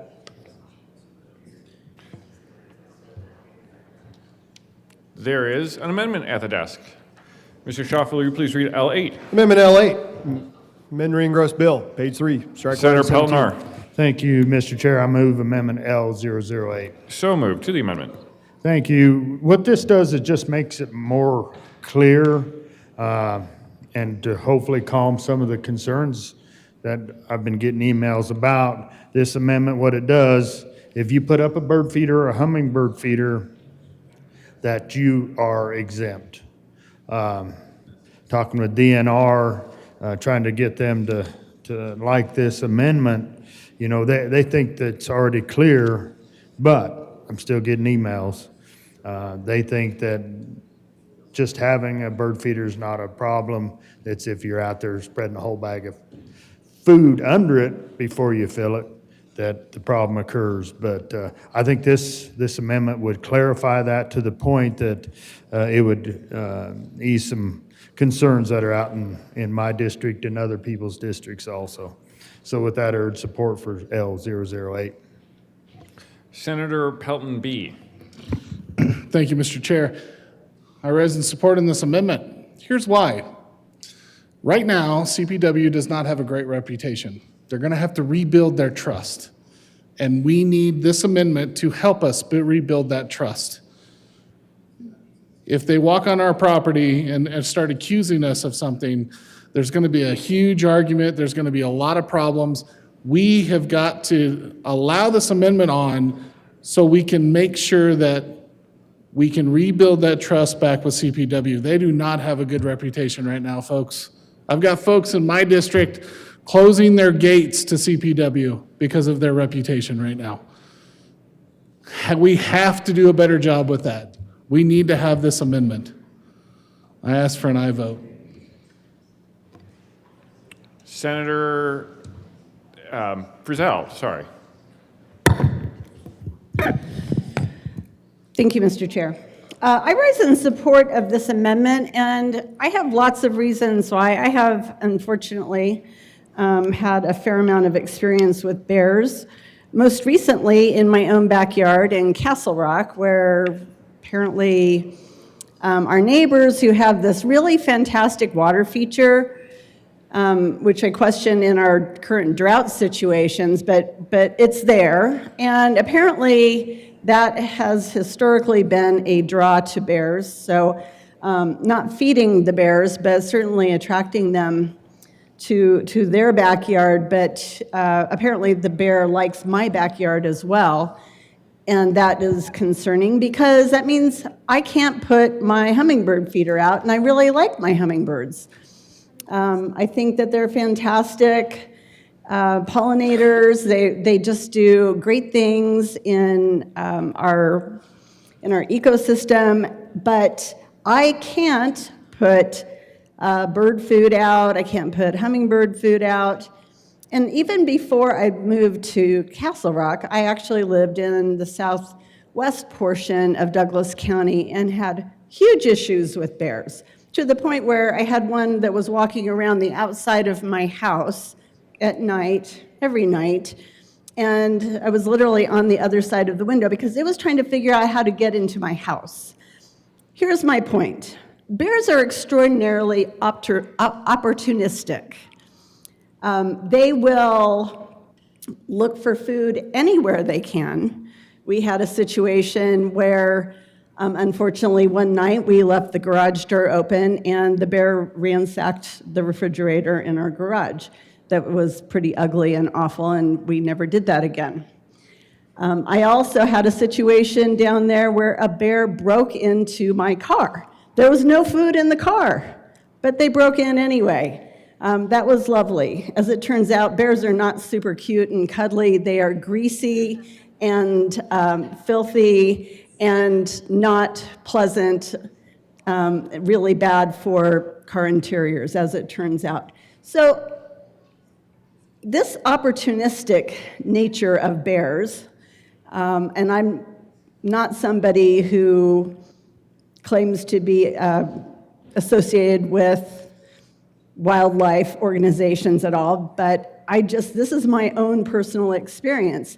And I've gotten lots of correspondence from constituents who really don't like this bill because they want to be able to feed birds, sell bird feeders, sell bird food, and they feel like this bill is kind of threatening to that. They really feel like this is the heavy hand of government coming down and saying, you know, we're going to regulate you, or we're going to call you a criminal because you are feeding birds, but you're attracting bears. And you know you're attracting bears because you're putting bird food out. The bears are going to find it one way or another. They're going to come looking because that's what they do. And doesn't CPW have anything better to do with their time than this? I mean, let's be relevant. Let's be relevant. Because I can tell you cute bear stories all day long, but at the end of the day, let's be relevant. I think CPW should have lots better things to do than to look at criminalizing people who are feeding birds, because that's what this comes down to. I urge an aye vote on this amendment. Thank you. Senator Marchman. Very much. Thank you very much to my good colleague from South Peltonia, as well as Douglas County. So I want to be clear to all of the folks who are listening that if this bill makes it through, you are allowed to have a bird feeder. You are allowed to have a hummingbird feeder. The Audubon Society supports this bill. This is based on the fact that when someone puts up a bird feeder, what are they feeding? Birds. Birds. You're trying to feed birds when you put up a bird feeder. And that right there is enough to be able to fight against the knowingly standard that's in the bill. So as much as I appreciate the concern, because my goodness, Colorado is all about the birds. And as much as I appreciate that, our concern is there are some people who put a lot of bird feeders up, and some of them could be completely egregious with an attempt to lure bears. And if we were to put this in, we wouldn't be able to go after them if they are knowingly luring bears. So I'm going to ask for a no vote, but I do appreciate the bird feeder amendment. Senator Pelton R. Thank you, Mr. Chair, and thank you to the bill sponsor from Loveland. A lot of people are wondering, what is a legislator from Southern Peltonia out on the Eastern Plains running an amendment like this? Well, I have the eastern part of the Black Forest. I have La Vida. I have west of Trinidad. I have a church camp that is in a forest in my Senate district. And there are people that live up there that have this concern. So I renew my support and would ask for a yes vote on 008. Senator Pelton B. Thank you, Mr. Chair. I don't think people understand quite why do I like this amendment? And I grew up in Old Snowmass, and if you've ever walked out to your vehicle with no lights on, opened up the door and your little dome light comes on and you see the reflection of two little eyes sitting there, you kind of freak out because there's bears in your yard. There's bears always in our yard, but it's not because we lured them, it happens. But again, this amendment is just clarifying the bird feeder and just saying, please, CPW, you don't have a great reputation right now. We want to make sure that this is clear and concise in this bill so we can work to get trust back. That's the biggest thing. That's the way I look at it.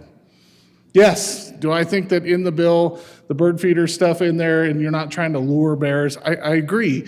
But this needs to be put in there because of the situation we're in right now with CPW. They need to earn our trust again, or the public's trust. Because right now, again, they've done such a, I won't go there. But anyway, just very frustrating right now with that part of the government. So I just say, please, let's do an aye vote. Let's get this on the bill. Let's just clarify this amendment.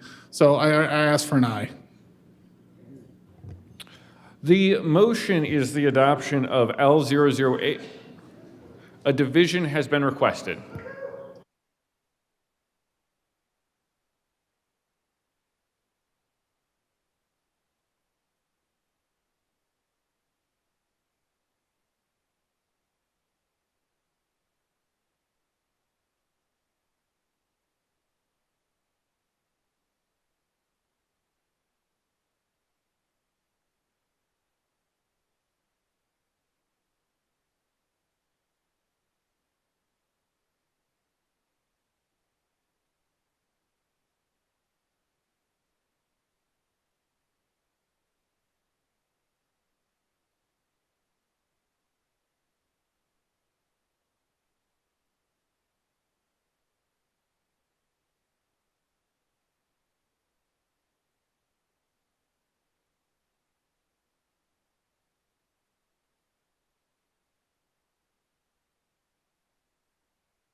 The motion is the passage of L008 and a division has been requested. All those in the chamber not entitled to vote, please be seated and remain seated. All those in favor of the adoption of L008, please stand and remain standing and do not move about the chamber.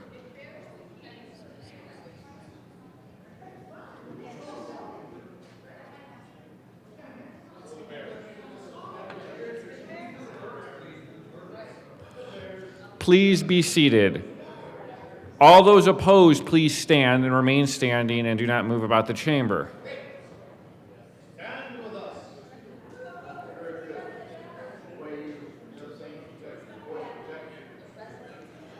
The chair is not in doubt. L008 is lost.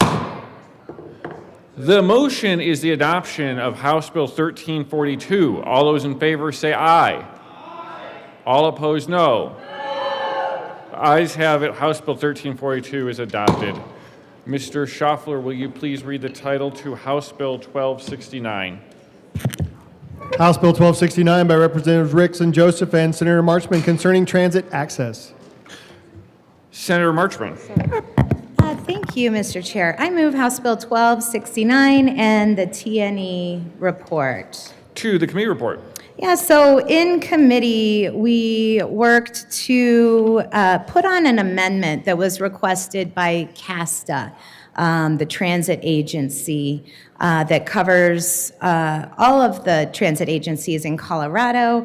And this amendment was the one that got them to neutral by taking away some of the reporting requirements that are already handled by federal reporting. So we'd ask for an aye vote on the T&E report. The motion is the adoption of the Transportation and Energy Committee report to House Bill 1269. All those in favor say aye. All those opposed, no. I think I did. The ayes have it. The committee report is adopted. To the bill, Senator Marchman. Mr. Chair, did I move the bill? You did. Okay, thank you. Senator Benavides. Thank you, Mr. Chair. Members, this bill does basically three things. It is access to information for people that utilize our transit systems.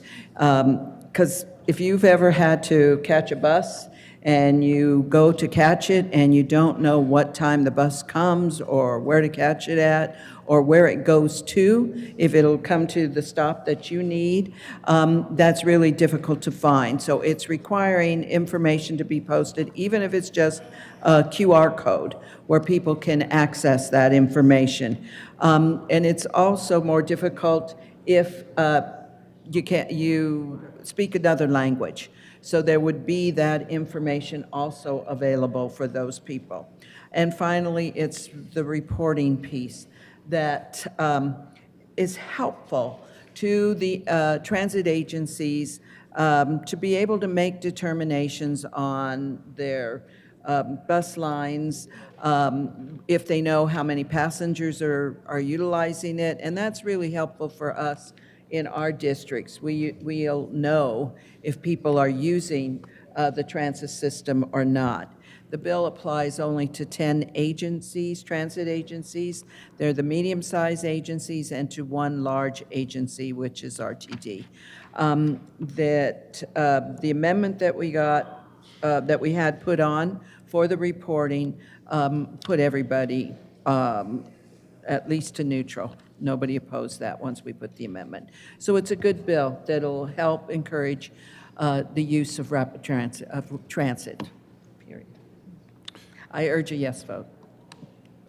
The motion is the adoption of House Bill 1269. Minority or Simpson? Yeah. Thank you, Mr. Chair. Just in the conversations and when I was looking at the fiscal note, trying to understand who's impacted, said transit authorities with over 1 million something, there's a reference to it. So and actually in the fiscal note, it calls out RTD specifically, but I'm curious what other transit authorities are impacted and why did we carve out CDOT? Why are they not, why are they excluded? Senator Marchman. Thank you, Mr. Chair, and thank you for the question. We did not carve out CDOT. RTD is still, RTD is in the bill. They're the large one. But the other agencies, we've got RTD, we've got RAFTA, we've got Mountain Metro, and then I can get the rest of them, but that's like the 4 that I have written down. I'm missing something. Minority Leader Simpson. Thank you, Mr. Chair. So I didn't look for it in the bill. I was just reading the fiscal note. Summary of legislation. The bill creates new requirements for transit agencies with at least 1 million unlinked passenger trips in the most recent year, except for those operated by the Colorado Department of Transportation and regional transportation authorities that fund transit services, but do not do not provide a transit service. So that's where I was referencing CDOT is excluded. Senator Marchman. Thank you, Mr. Chair, and I'm not sure. I appreciate you saying that because I didn't notice. Maybe my co-prime knows.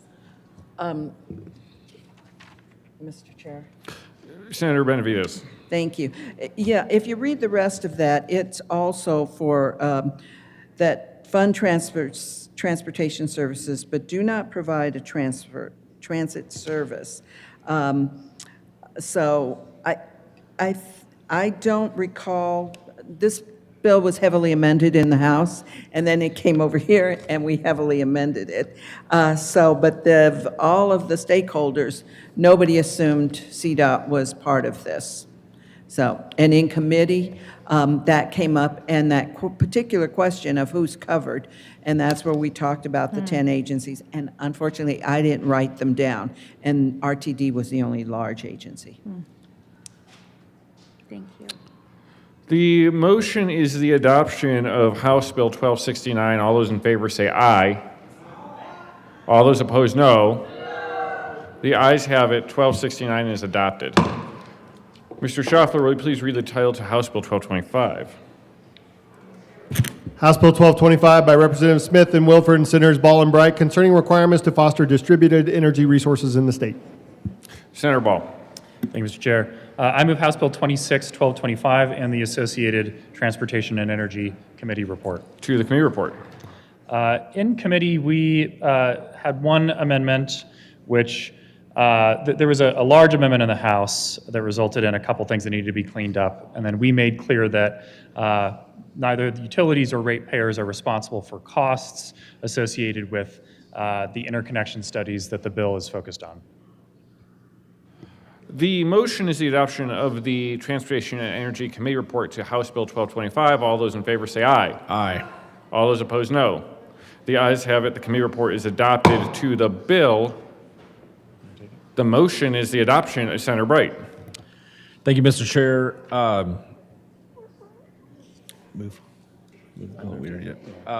House Bill 1225 addresses an increasing demand for electricity. It talks about some great ways to distribute those energy resources, but with the use of community solar gardens and being able to bring credits in non-adjacent areas. And the Colorado Community Solar Program has been in existence since 2011. Most recently, General Assembly passed Senate Bill 24207, which extended the Community Solar Program. And we're happy to bring this bill to provide better resources for Coloradoans. The motion is the adoption of House Bill 1225. All those in favor say aye. Aye. All those opposed, no. The ayes have it. 1225 is adopted. Mr. Schaffler, will you please read the title to House Bill 1233? House Bill 1233 by Representatives Lukens and Zakai and Senator Roberts concerning property tax procedures for non-residential properties. Senator Roberts. Thank you, Mr. Chair. I move House Bill 1233 and the Finance Committee report. To the Finance Committee report. Thank you, Mr. Chair. In the Finance Committee, we changed the effective date to 2027 instead of 2026. I ask for an aye vote.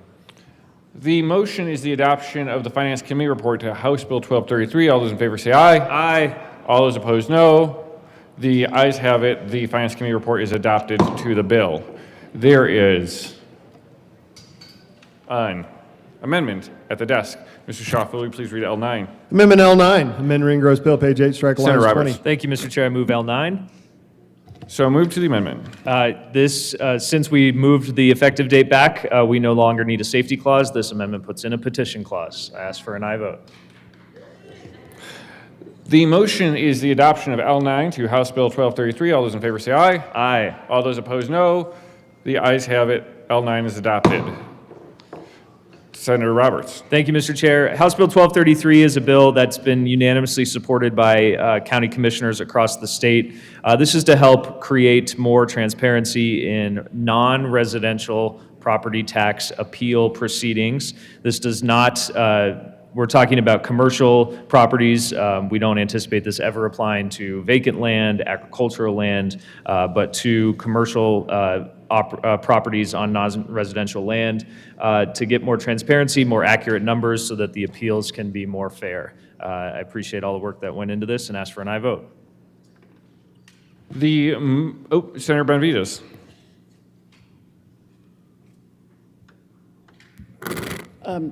Thank you, Mr. Chair. I'm going to be a no on this bill because it does two things that I don't think are proper, and it's the penalty. Right now, if somebody prepares an affidavit, they willfully falsely prepare an affidavit with regard to a property assessment or appeal, then they can be assessed, if it's residential property, a Class 2 misdemeanor. In this bill, if a non-residential property owner submits an affidavit, they would only be assessed a petty offense. I think there's a fairness issue, and that we, for the same effective offense, we should have the same penalty. I say that even though the penalty has never been used, but the potential exists for it to be used. We brought that up in committee, but I still don't think there should be that discrepancy between residential and non-residential property. The other issue is the placement of the penalty is under a section of law for mineral leases. And there is apparently a section of law, I don't know what it is, where the penalty for a residential property is assessed. And I think that would be the proper placement. But putting it under mineral leases, I think will cause confusion. So I don't urge anybody, but personally, I'm going to be a no vote. The motion is the adoption of House Bill 1233. All those in favor say aye. Aye. All those opposed, no. The ayes have it. 1233 is adopted. Mr. Schaffel, will you please read the title of House Bill 1414? House Bill 1414 by Representative McCluskey and Camacho and Senators Robertson Kipp concerning the provision of medical records in the custody of certain healthcare entities. Senator Kipp. What 1414 does is it sets a maximum price that people, somebody requesting a thank you. I move HB 261414. So moved. Okay, Senator Kipp. Thank you. So what 1414 does is it sets a maximum price that that organizations or like an attorney or somebody, a third party who is requesting a medical record on behalf of a patient can be charged. And if you are a patient and you go to request your medical records, you can get that medical record for $6.50. And people have been charged $6,000. We heard a story yesterday about $15,000 for a medical record. That's ridiculous. If it were me, I would personally make it a lot lower, but we have agreed on $400 with the hospitals who seem to think that they want more money for that. So that is what this bill does. The motion is the adoption of House Bill 1414. All those in favor say aye. Aye. All those opposed, no. Good job. Thanks. Yeah. The ayes have it. 1414 is adopted. Mr. Schaffler, will you please read the title to House Bill 1256?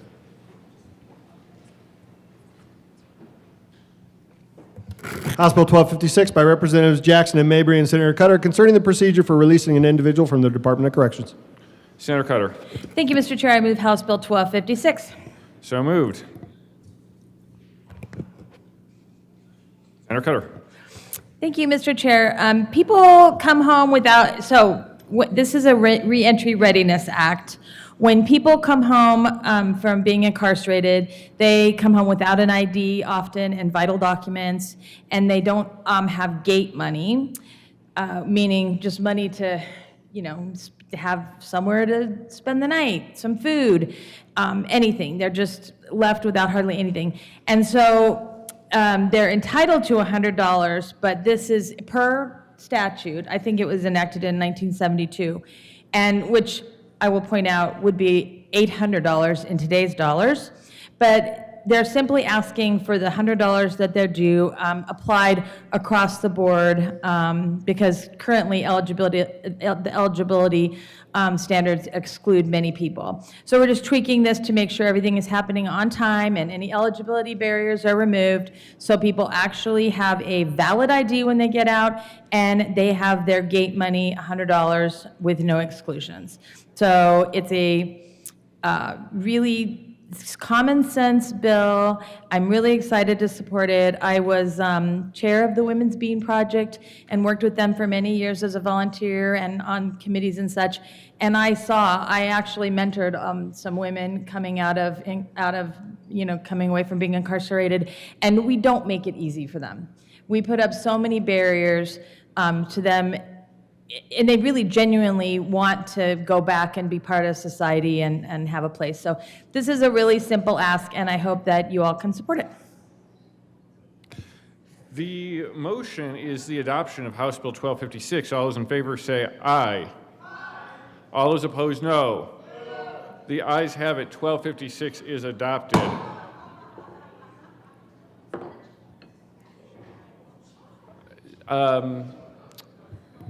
Senatorial 5.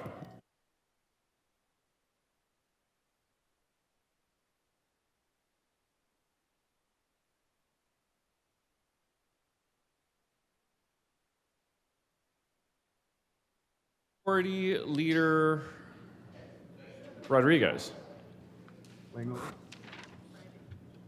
Thank you, Mr. President, or Mr. Chair, sorry. You're You'll be credited $1. definitely not the president. There's only one president. There's two presidents. I move to lay over House Bill 1276 until Friday, May the 8th. Motion is to lay over House Bill 1276 until tomorrow, Friday, May the 8th. All those in favor say aye. Aye. All those opposed, no. The ayes have it. 1276 will lay over until Friday, May the 8th. Mr. Majority Leader. Thank you, Mr. Chair. I move to lay over House Bill 1419 to Friday, May the 8th. The motion is to lay over House Bill 1419 until tomorrow, Friday, May the 8th. All those in favor say aye. Aye. All those opposed, no. The ayes have it, and 1419 is laid over until tomorrow, May the 8th. Mr. Schaffler, will you please read the title to House Bill 1004?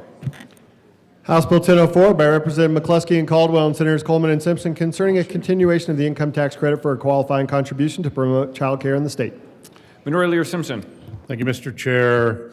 I move House Bill 261004, and there are no committee reports. To the bill. The motion is the adoption of House Bill 1004. All those in favor say aye. Aye! All those opposed, no. The aye has it, and 1004 is adopted. Mr. Schaffler, will you please read the title to House Bill 1014?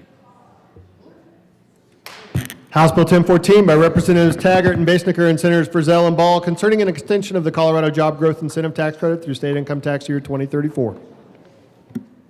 Senator Frizzell. Thank you, Mr. Chair. I move House Bill 1014 and the committee reports. There's no committee reports. I'll just move House Bill 1014. To the bill. There is an amendment at the desk. Mr. Schaffler, will you please read L3? Amendment L3, amend re-engross bill, page 2. line.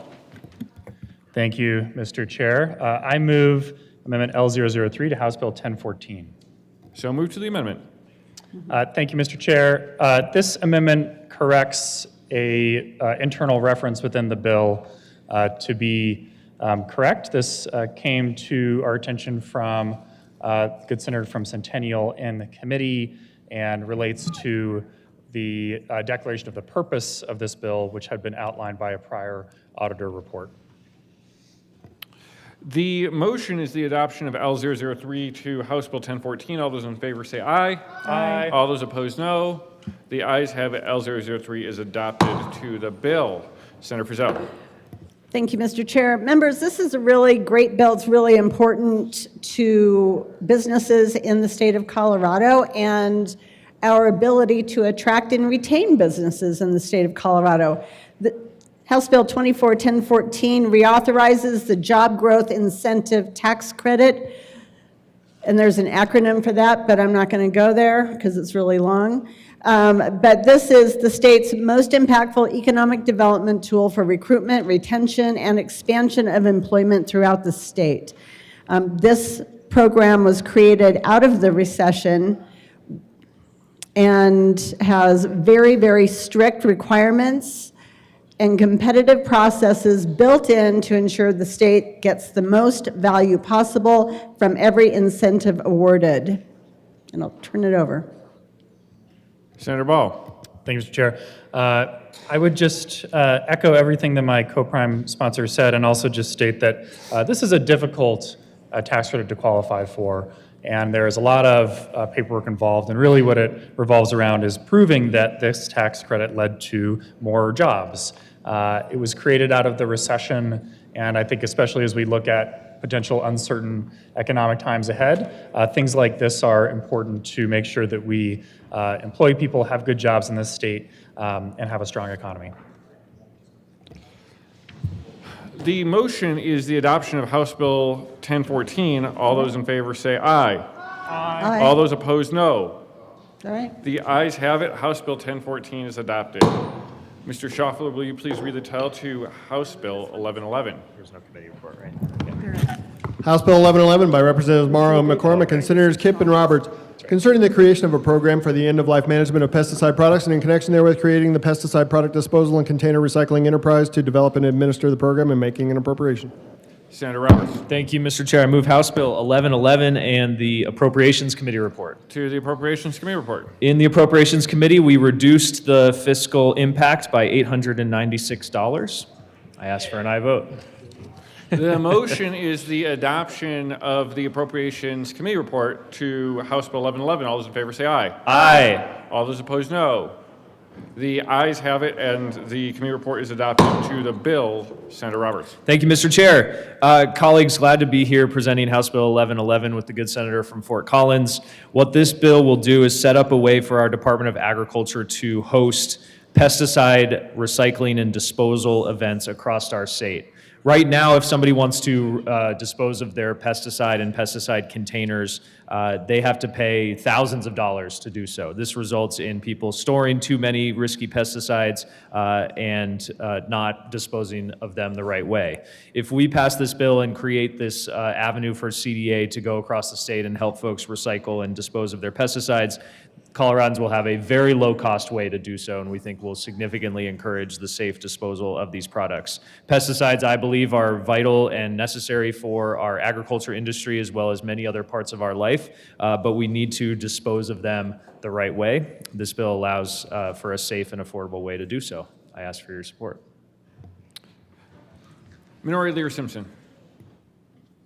Thank you, Mr. Chair. So we heard this in Finance this week, I think, but and supported it in Finance, and as a individual who at times does use pesticides, it's been like really problematic to think about. And I usually don't have anything left over I'm worried about trying to get rid of, but what do I do with the recyclable containers that had pesticides in them? They end up just piling up in my shop.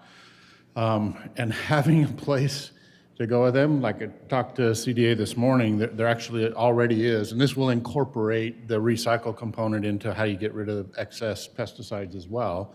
Didn't even know there was a place I could find. Pretty sure there's not one really close to me, but a place to go with used pesticide containers. I truly have not just put them in a landfill somewhere or burned them. They just end up piling, and I use 10 gallons every 5 years or something like that. So I have a small collection of those and voted for the enterprise. I think there are places where enterprises are appropriate, where people that are paying the fees benefit from them, and I think this is a classic example of how an enterprise should work, and was supportive in committee and will continue to be supportive. Thank you, sponsors.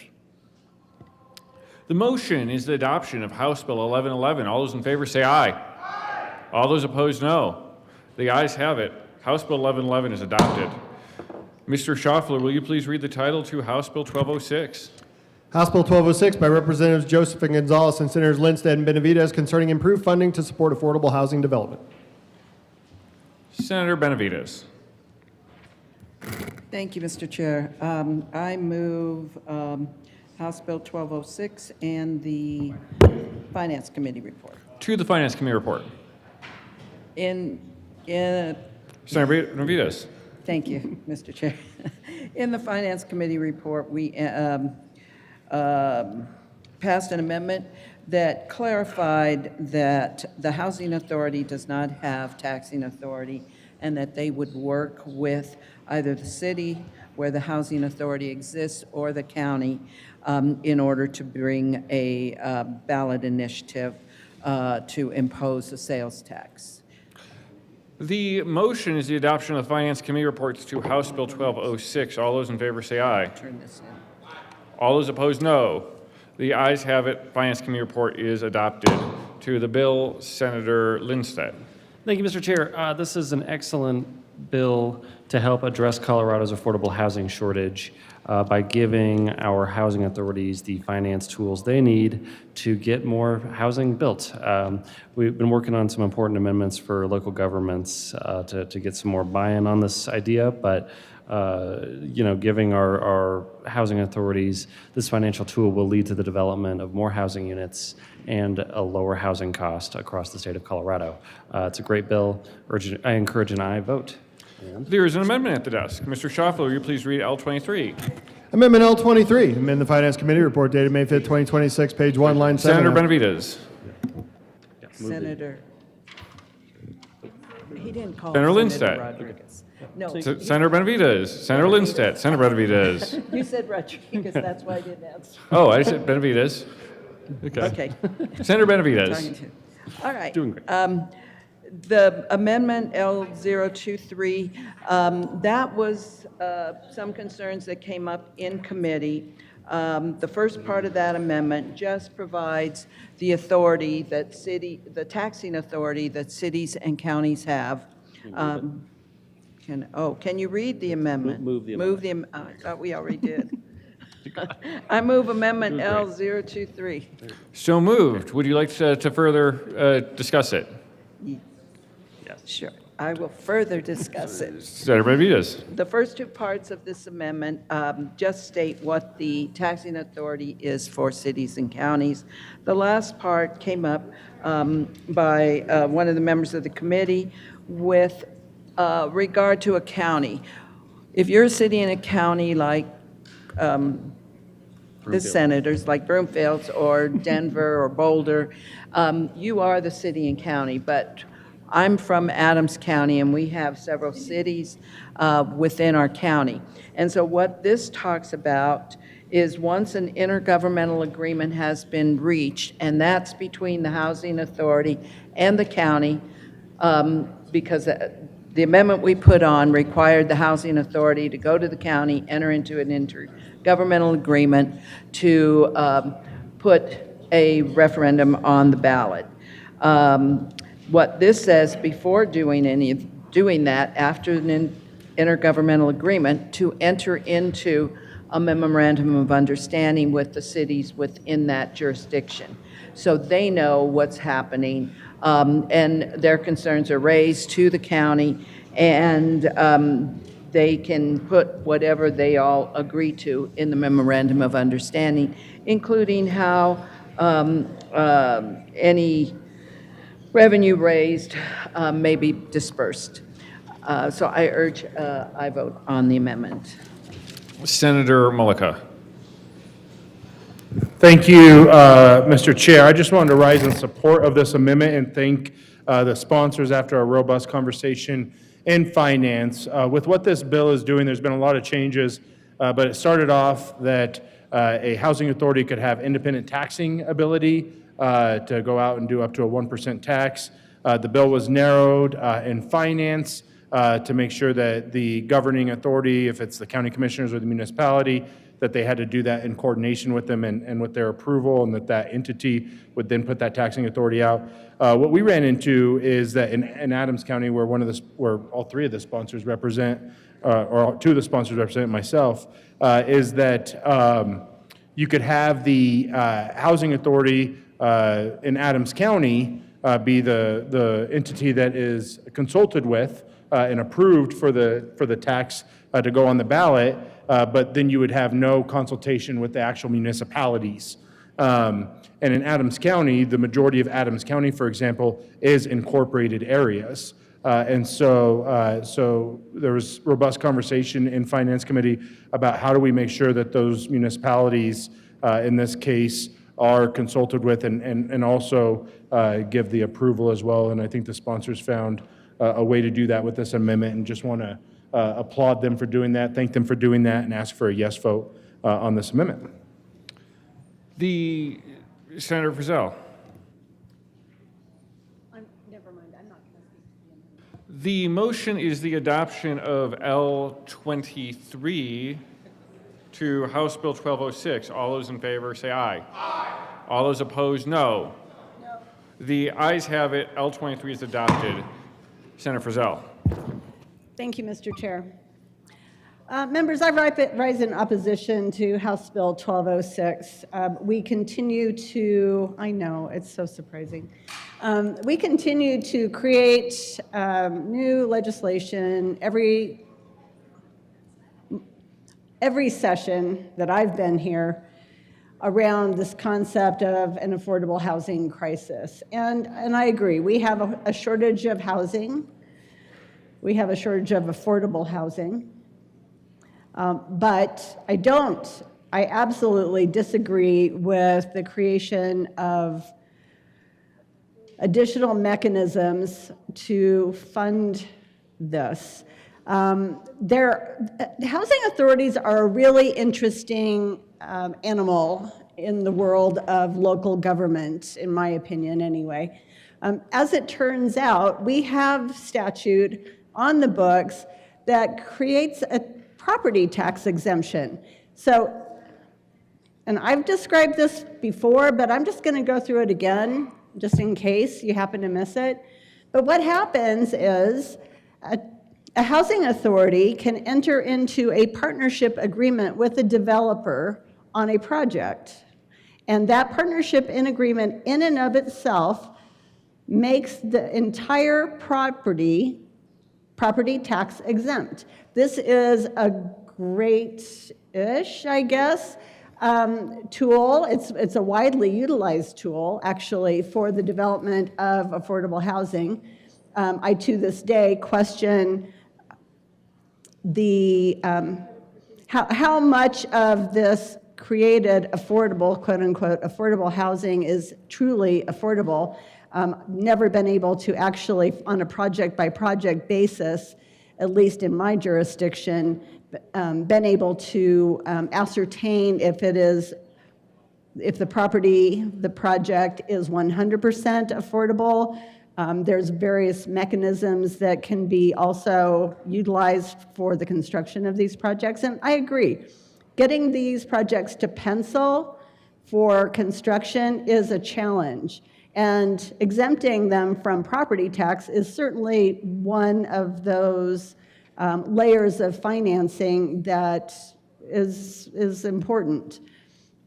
But this is the thing, is that if the property owner is not paying property tax to, say, educate the children that are going to school who live in those apartments, or paying for water and sanitation district services, or, say, paying for first responders to come put out a fire, or to bring, if you have to call the ambulance, or, I mean, fill in the blank, you get it, right?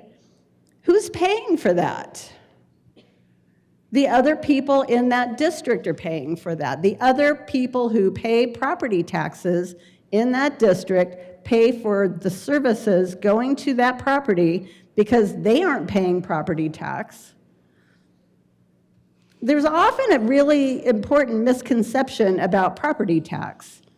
And Mr. Chair, thank you for your leniency as I continue to talk about House Bill 1206.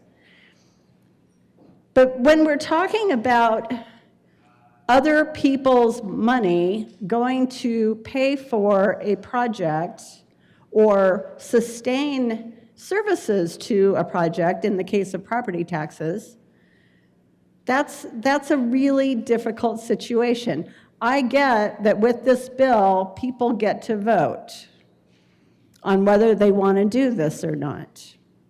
I get that. But I'm just fundamentally opposed to this. I fundamentally have issues with the situation with property taxes, because If they really did, if the Housing Authority had real skin in the game, other than the fact that they have this special blessing from the legislature to exempt the property from property tax for literally, I kid you not, a $1 partnership. The Housing Authority pays the developer $1, and instantly that property becomes exempt from property tax. That puts the burden of the services for that property on all the other taxpayers in the district.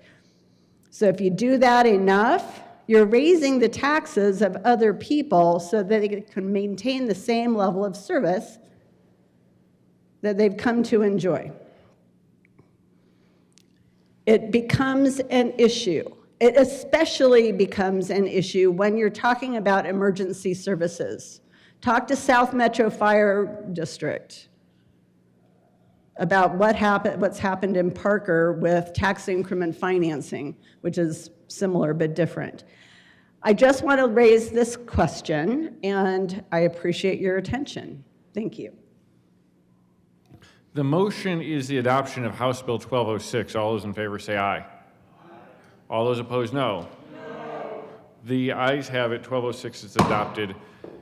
Mr. Schaffler, will you please read the title to House Bill 1287? House Bill 1287 by Representatives Basnicker and Brooks and Senators Colker and Judah concerning the continuation of certain regulatory functions of the Division of Real Estate and in connection therewith implementing the recommendations contained in the 2025 Sunset Report by the Department of Regulatory Agencies. Senator Colker. Thank you, Mr. Chair. I move House Bill 1287. So move to the bill. Colleagues, 1287 is just a continuation of the real estate division functions, the regulatory functions division of real estate. This is a sunset bill, and I'd just love to get an aye vote. The motion is the adoption of House Bill 1287. All those in favor say aye. All those opposed, no.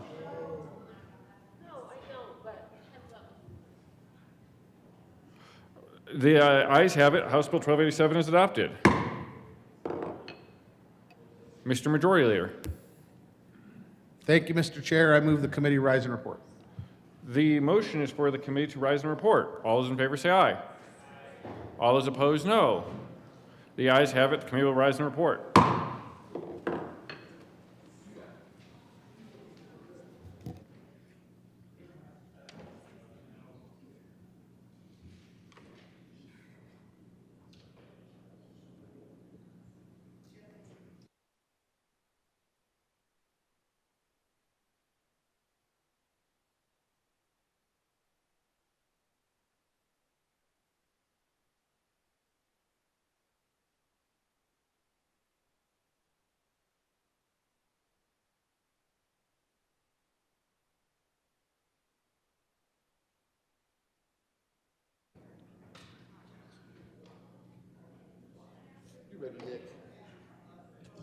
The Senate will come to order. Senator Henriksen. Mr. President, your committee of the whole has met and had a number of bills under consideration. Mr. Schaffler, will you please read the report? May 7, 2026. Mr. President, your committee of the whole begs leave to report has had under consideration the following attached bills being the second reading thereof, makes following recommendations thereon. Senate Bill 193 passed in second reading, order engrossed and placed on the calendar for third reading and final passage. House Bill 1342, House Bill 1269 as amended, House Bill 1225 as amended, House Bill 1233 as amended, House Bill 1414, House Bill 1256, House Bill 1004, House Bill 1014 as amended, House Bill 1111 as amended, House Bill 1206 as amended, House Bill 1287 passed on second reading, order revised and placed on the calendar for third reading and final passage. Senate Bill 178, House Bill 1276, House Bill 1419 laid over until May 8, 2026 and retaining their place in the calendar. Senator Henriksen. Mr. President, I move for the adoption of the report. The motion is the adoption of the committee of the whole report. Are there any no votes? With a vote of 35 ayes, 0 no, 0 absent, and 0 excused, committee of the whole report is adopted.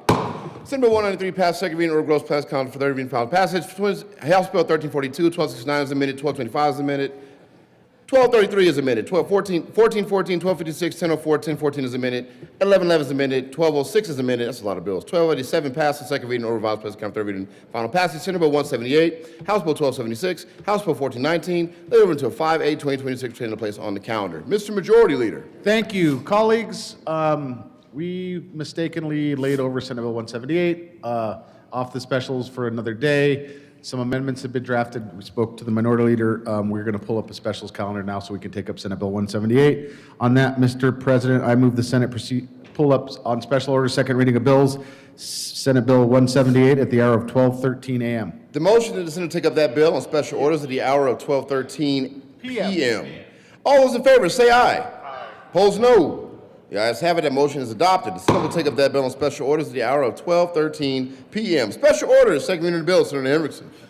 Mr. President, I move that the Senate resolve itself into the Committee of the Whole for consideration of special order second reading bills. For the motion, all those in favor say aye. Opposed, no. The ayes have it. Motion adopted. The Senate will resolve itself Committee of the Whole for consideration of special order second reading of bills, and Senator Hendrickson will take the chair again.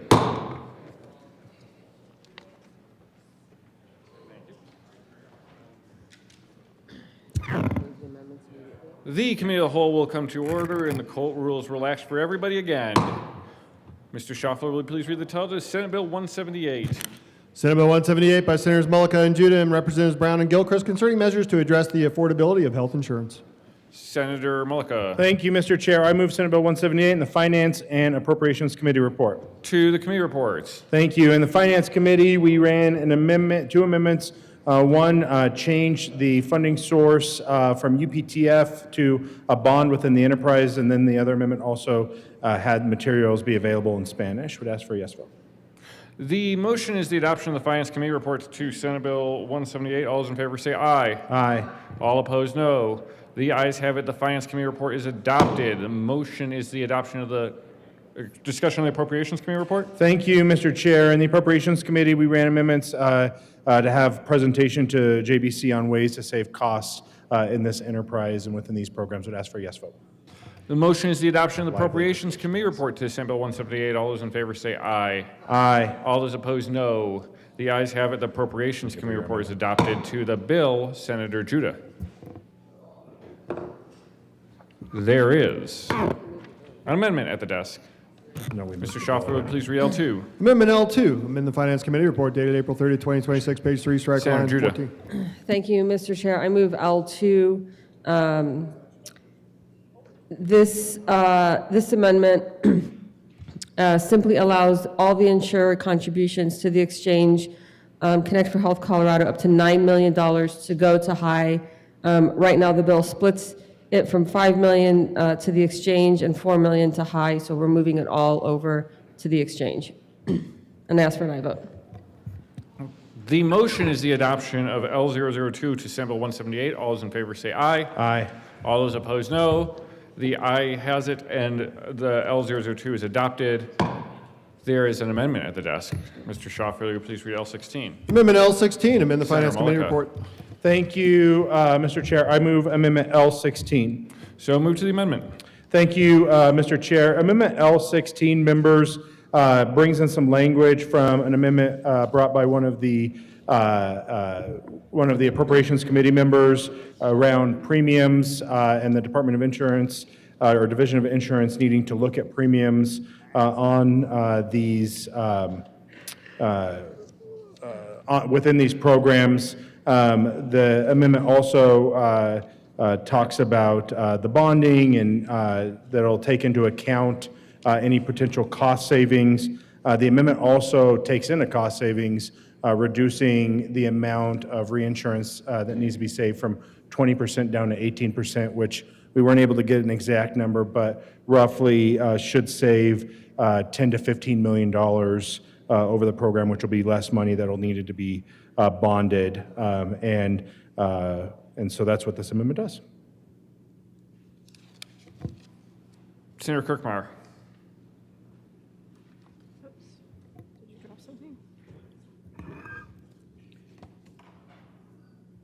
Thank you, Mr. Chair. And members, I would encourage an aye vote on L16. want to thank the sponsors from the good senator from Aurora and the good senator from Thornton for bringing this amendment forward. There's been lots of discussion about it in committee to some extent, even more in appropriations, and just a heck of a lot more over the course of the last 24 hours.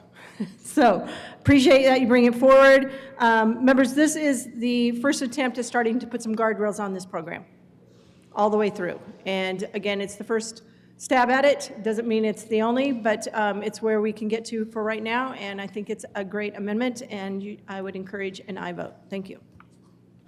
Motion is the adoption of L16. Senator Gonzalez.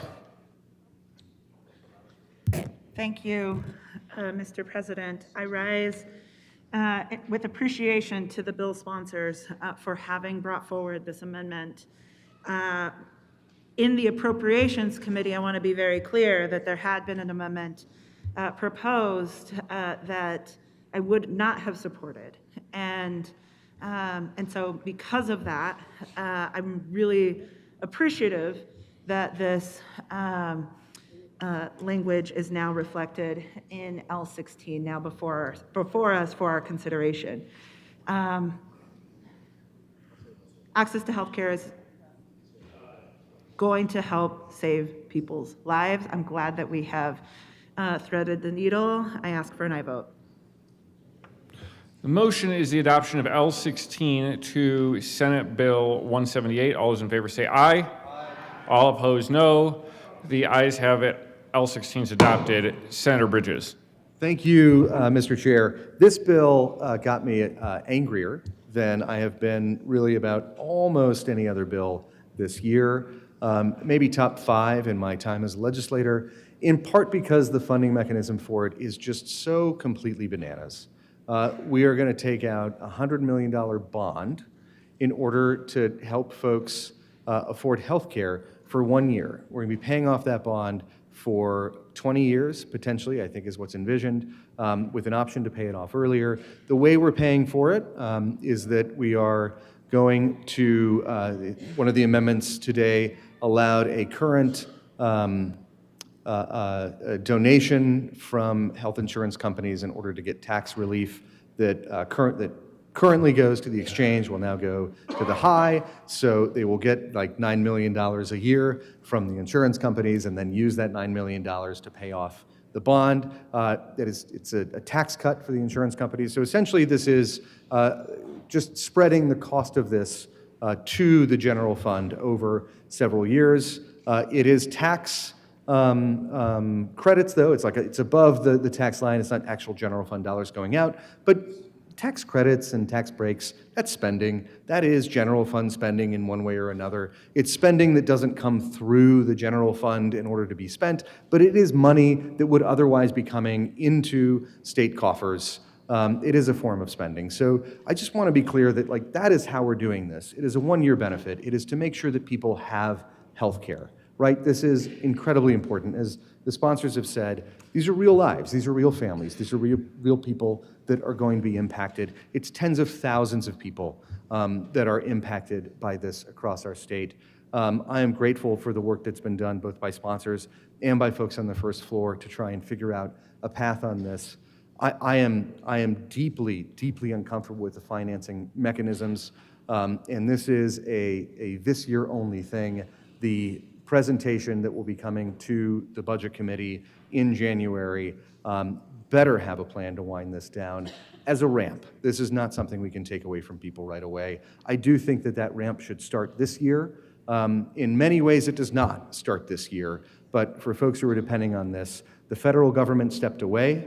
The premium wraps, the support for folks buying health care on the exchange has gone away. That was a decision made by the federal government that we are doing our best to mitigate the impacts of for Colorado families, but we can't afford that. And I think the funding mechanism in this bill makes it clear why we can't afford that. So I am a yes on this bill at the moment and after a great deal of work that has been done by folks both in this chamber and outside. I'm grateful for that work and ask for an aye vote on the bill. The motion is the adoption of Senate Bill 17, Senator Kirkmeyer.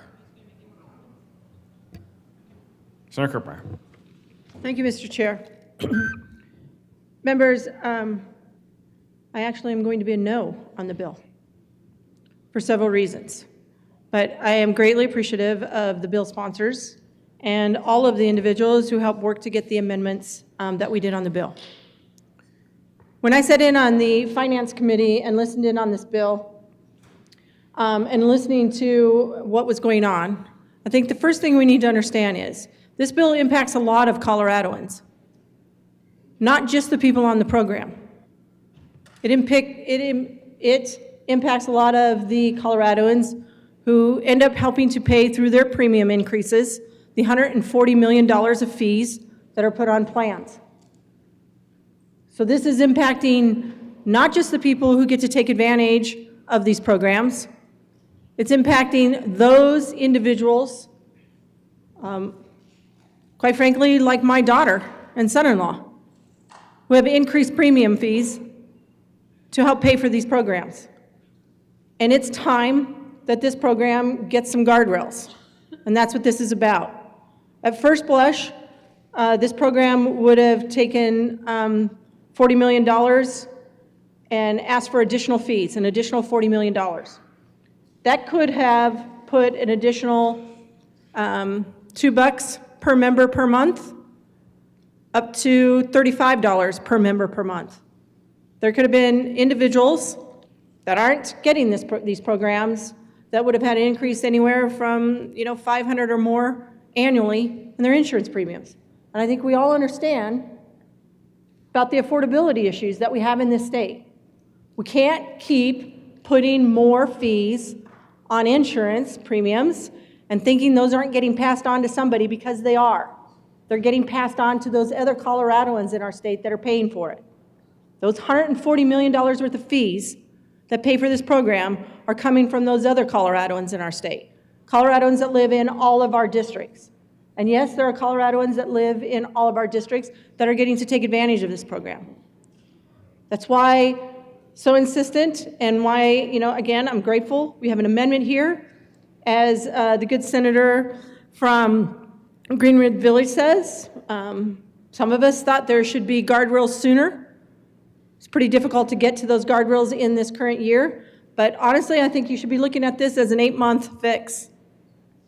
There does need to be further legislation, and there will be, because of the reporting and things that will be coming to the Joint Budget Committee, to ensure that we start putting guardrails on and that these programs start paying for themselves, and we don't keep putting more burden on other Coloradoans. So we did fix and got rid of the $40 million additional fee that would have been on insurance plans. And I think we did that in a very creative way, but also in a very prudent way. And I do appreciate the first floor assisting with that, because we're doing it pretty quickly on the fly. The other thing I'm going to say about these programs and this enterprise, what this bill did is it brought to light the possible problem with jeopardizing the entire enterprise as it relates to Tabor. There are other fixes that still need to be taken place, not just additional premiums, but we have entities, individual insurance companies, that do not participate in the individual market, but they're paying the fee. That is a tax, and it's a violation of Tabor. So there are other things here that need to get fixed. This is a good start, and again, I appreciate that we got the amendments on, and that there isn't an additional $40 million fee being put on constituents of all of ours throughout the state of Colorado. So with that, I am still a no vote, and you can all do whatever you want to do, obviously. So, Senator Kolker. Thank you, Mr. Chair, and colleagues. Worked with the sponsors on this bill. When I first read the bill, first looked at it, it wasn't a bill that I liked. It's a bill that I put up red flags on for the original way of funding it. The sponsors worked hard on changing that settling on what you currently see. Still needed work. I am just going to concur with a lot of the things that were said by the previous speakers, that it's not something that is sustainable. And we have to fix this. And I want to give a compliment out to, again, our JBC, because they've gone through and cut a lot of programs this year. They've done a lot of the hard work. And this is our chance to, when that similar work comes to us, I think we see how hard this is. Because these are people's lives. These are people who are poor, who are struggling, who need help. And so we all have a heart, but we also have limited access to funding and limited ways to pay for it. Now, these programs, as was said before, need to have some buy-in, they need to have some cuts. And what we're doing with the bill as is right now essentially is buying 1 year of time to fix this. And so this is a call to all those concerned with these programs. Work with us, figure out how we're going to fix this. Let's get this done so that next May we're not here arguing the same thing. So for today, I encourage an aye vote. Motion is the adoption of Senate Bill 178. All those in favor say aye. Aye. All opposed, no. The ayes have it. Senate Bill 178 is adopted. Mr. Majority Leader. Thank you, Mr. Chair. I move the committee rise and report. Motion is for the committee to rise and report. All those in favor say aye. All those opposed, no. The aye has it. The committee will rise and report.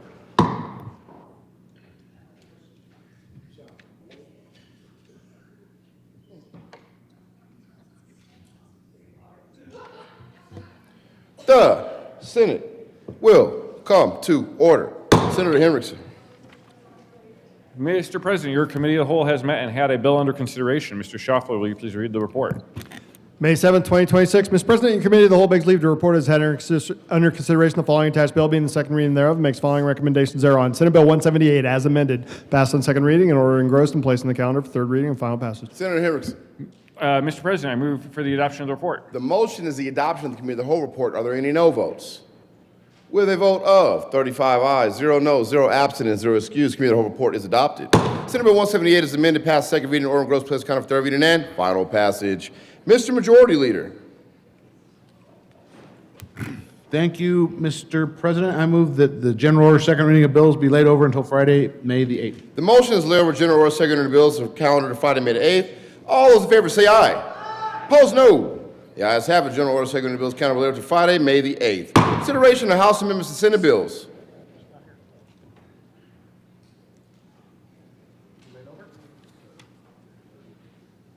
Yeah, we have to.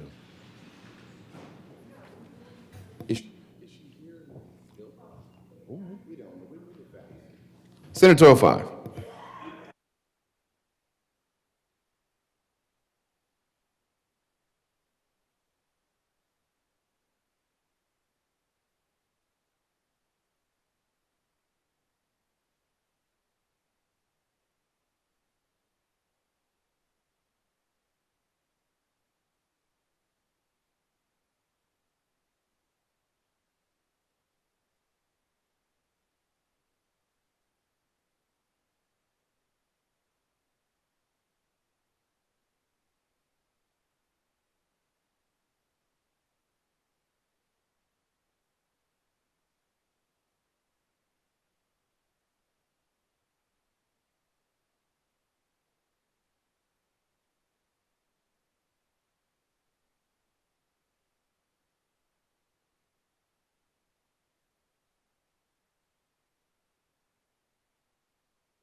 Consideration of House amendments to Senate bills. Mr. Schaffler, please read the title to Senate Bill 12. Senate Bill 12 by Senator Danielson and Representative Velasco concerning compensable losses under the Colorado Crime Victim Compensation Act for enrolled members of a federally recognized tribe. Senator Danielson. Thank you, Mr. President. I move that the Senate concur with House amendments to Senate Bill 12. Any explanation, Senator Danielson? No, thank you. Very good. Any discussion? Seeing none, the motion the Senate concur with House Amendment Senate Bill 12. Are there any no votes? With a vote of 35 ayes, 0 noes, 0 absent, 0 excused, that motion is adopted. Senator Danielson. Thank you, Mr. President. Thank you, colleagues. I move for the repassage of Senate Bill 12. Seeing no further discussion, the motion is repassage of Senate Bill 12. Are there any no votes? With, there are, Senators Zamora Wilson and Rich. With a vote of 33 ayes, 2 noes, 0 absent, 0 excused, Senate Bill 12 is repassed. Co-sponsors.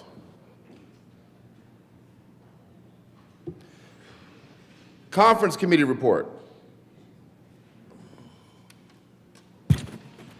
First report on the First Conference Committee on House Bill 1184. This report amends a re-revised bill to the President of the Senate and the Speaker of the House of Representatives. Your First Conference Committee appointed on House Bill 1184 concerning continuation of the Colorado Forest Health Council and in connection therewith, implementing the recommendation of the Department of Regulatory Agencies and the Department's 2025 Sunset Report, has met and reports that it has agreed upon the following: that the House accede to the Senate amendments made to the bill as the amendments appear in the re-revised bill with the following changes. Respectfully submitted, House Committee Megan Lukens, Chair, Representative Tish Morrow, Representative Dusty Johnson, Senate Committee, Senator Lisa Cutter, Chair, Senator Janice Marchman, Senator Mark Baisley. Message from the Governor. Honorable members of the Colorado Senate, pursuant to the authority vested in the office of the Governor of the State of Colorado, I have the honor to inform you that I have approved and filed with the Secretary of State the following acts. Senate Bill 40, Affordable Home Ownership Program, approved on Wednesday, May 6, 2026 at 1:30 p.m. Sincerely, Jared Polis, Governor. Announcements.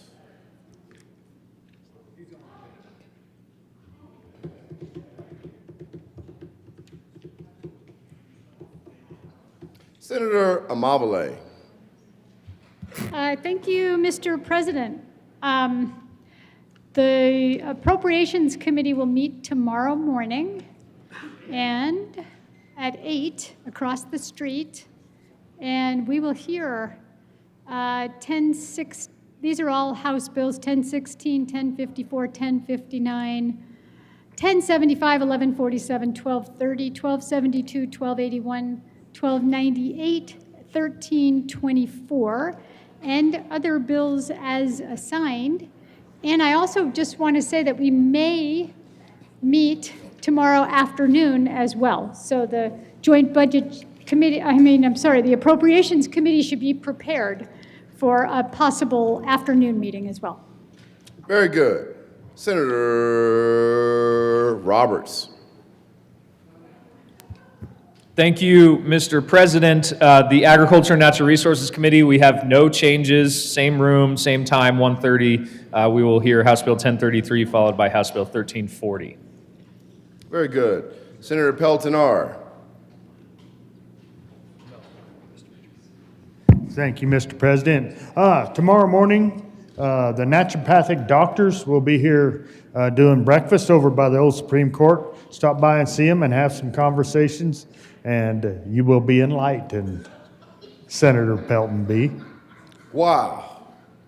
And Senator Roberts. All right, colleagues, you might want to pay attention to this announcement if you get hungry this afternoon.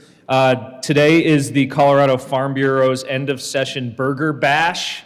They will be serving burgers starting at 3 p.m. in the West Foyer today. And it says first come, first serve. So if you want a 3 p.m. burger, they've got you in the West Foyer. Very good. Amabile, any further announcements?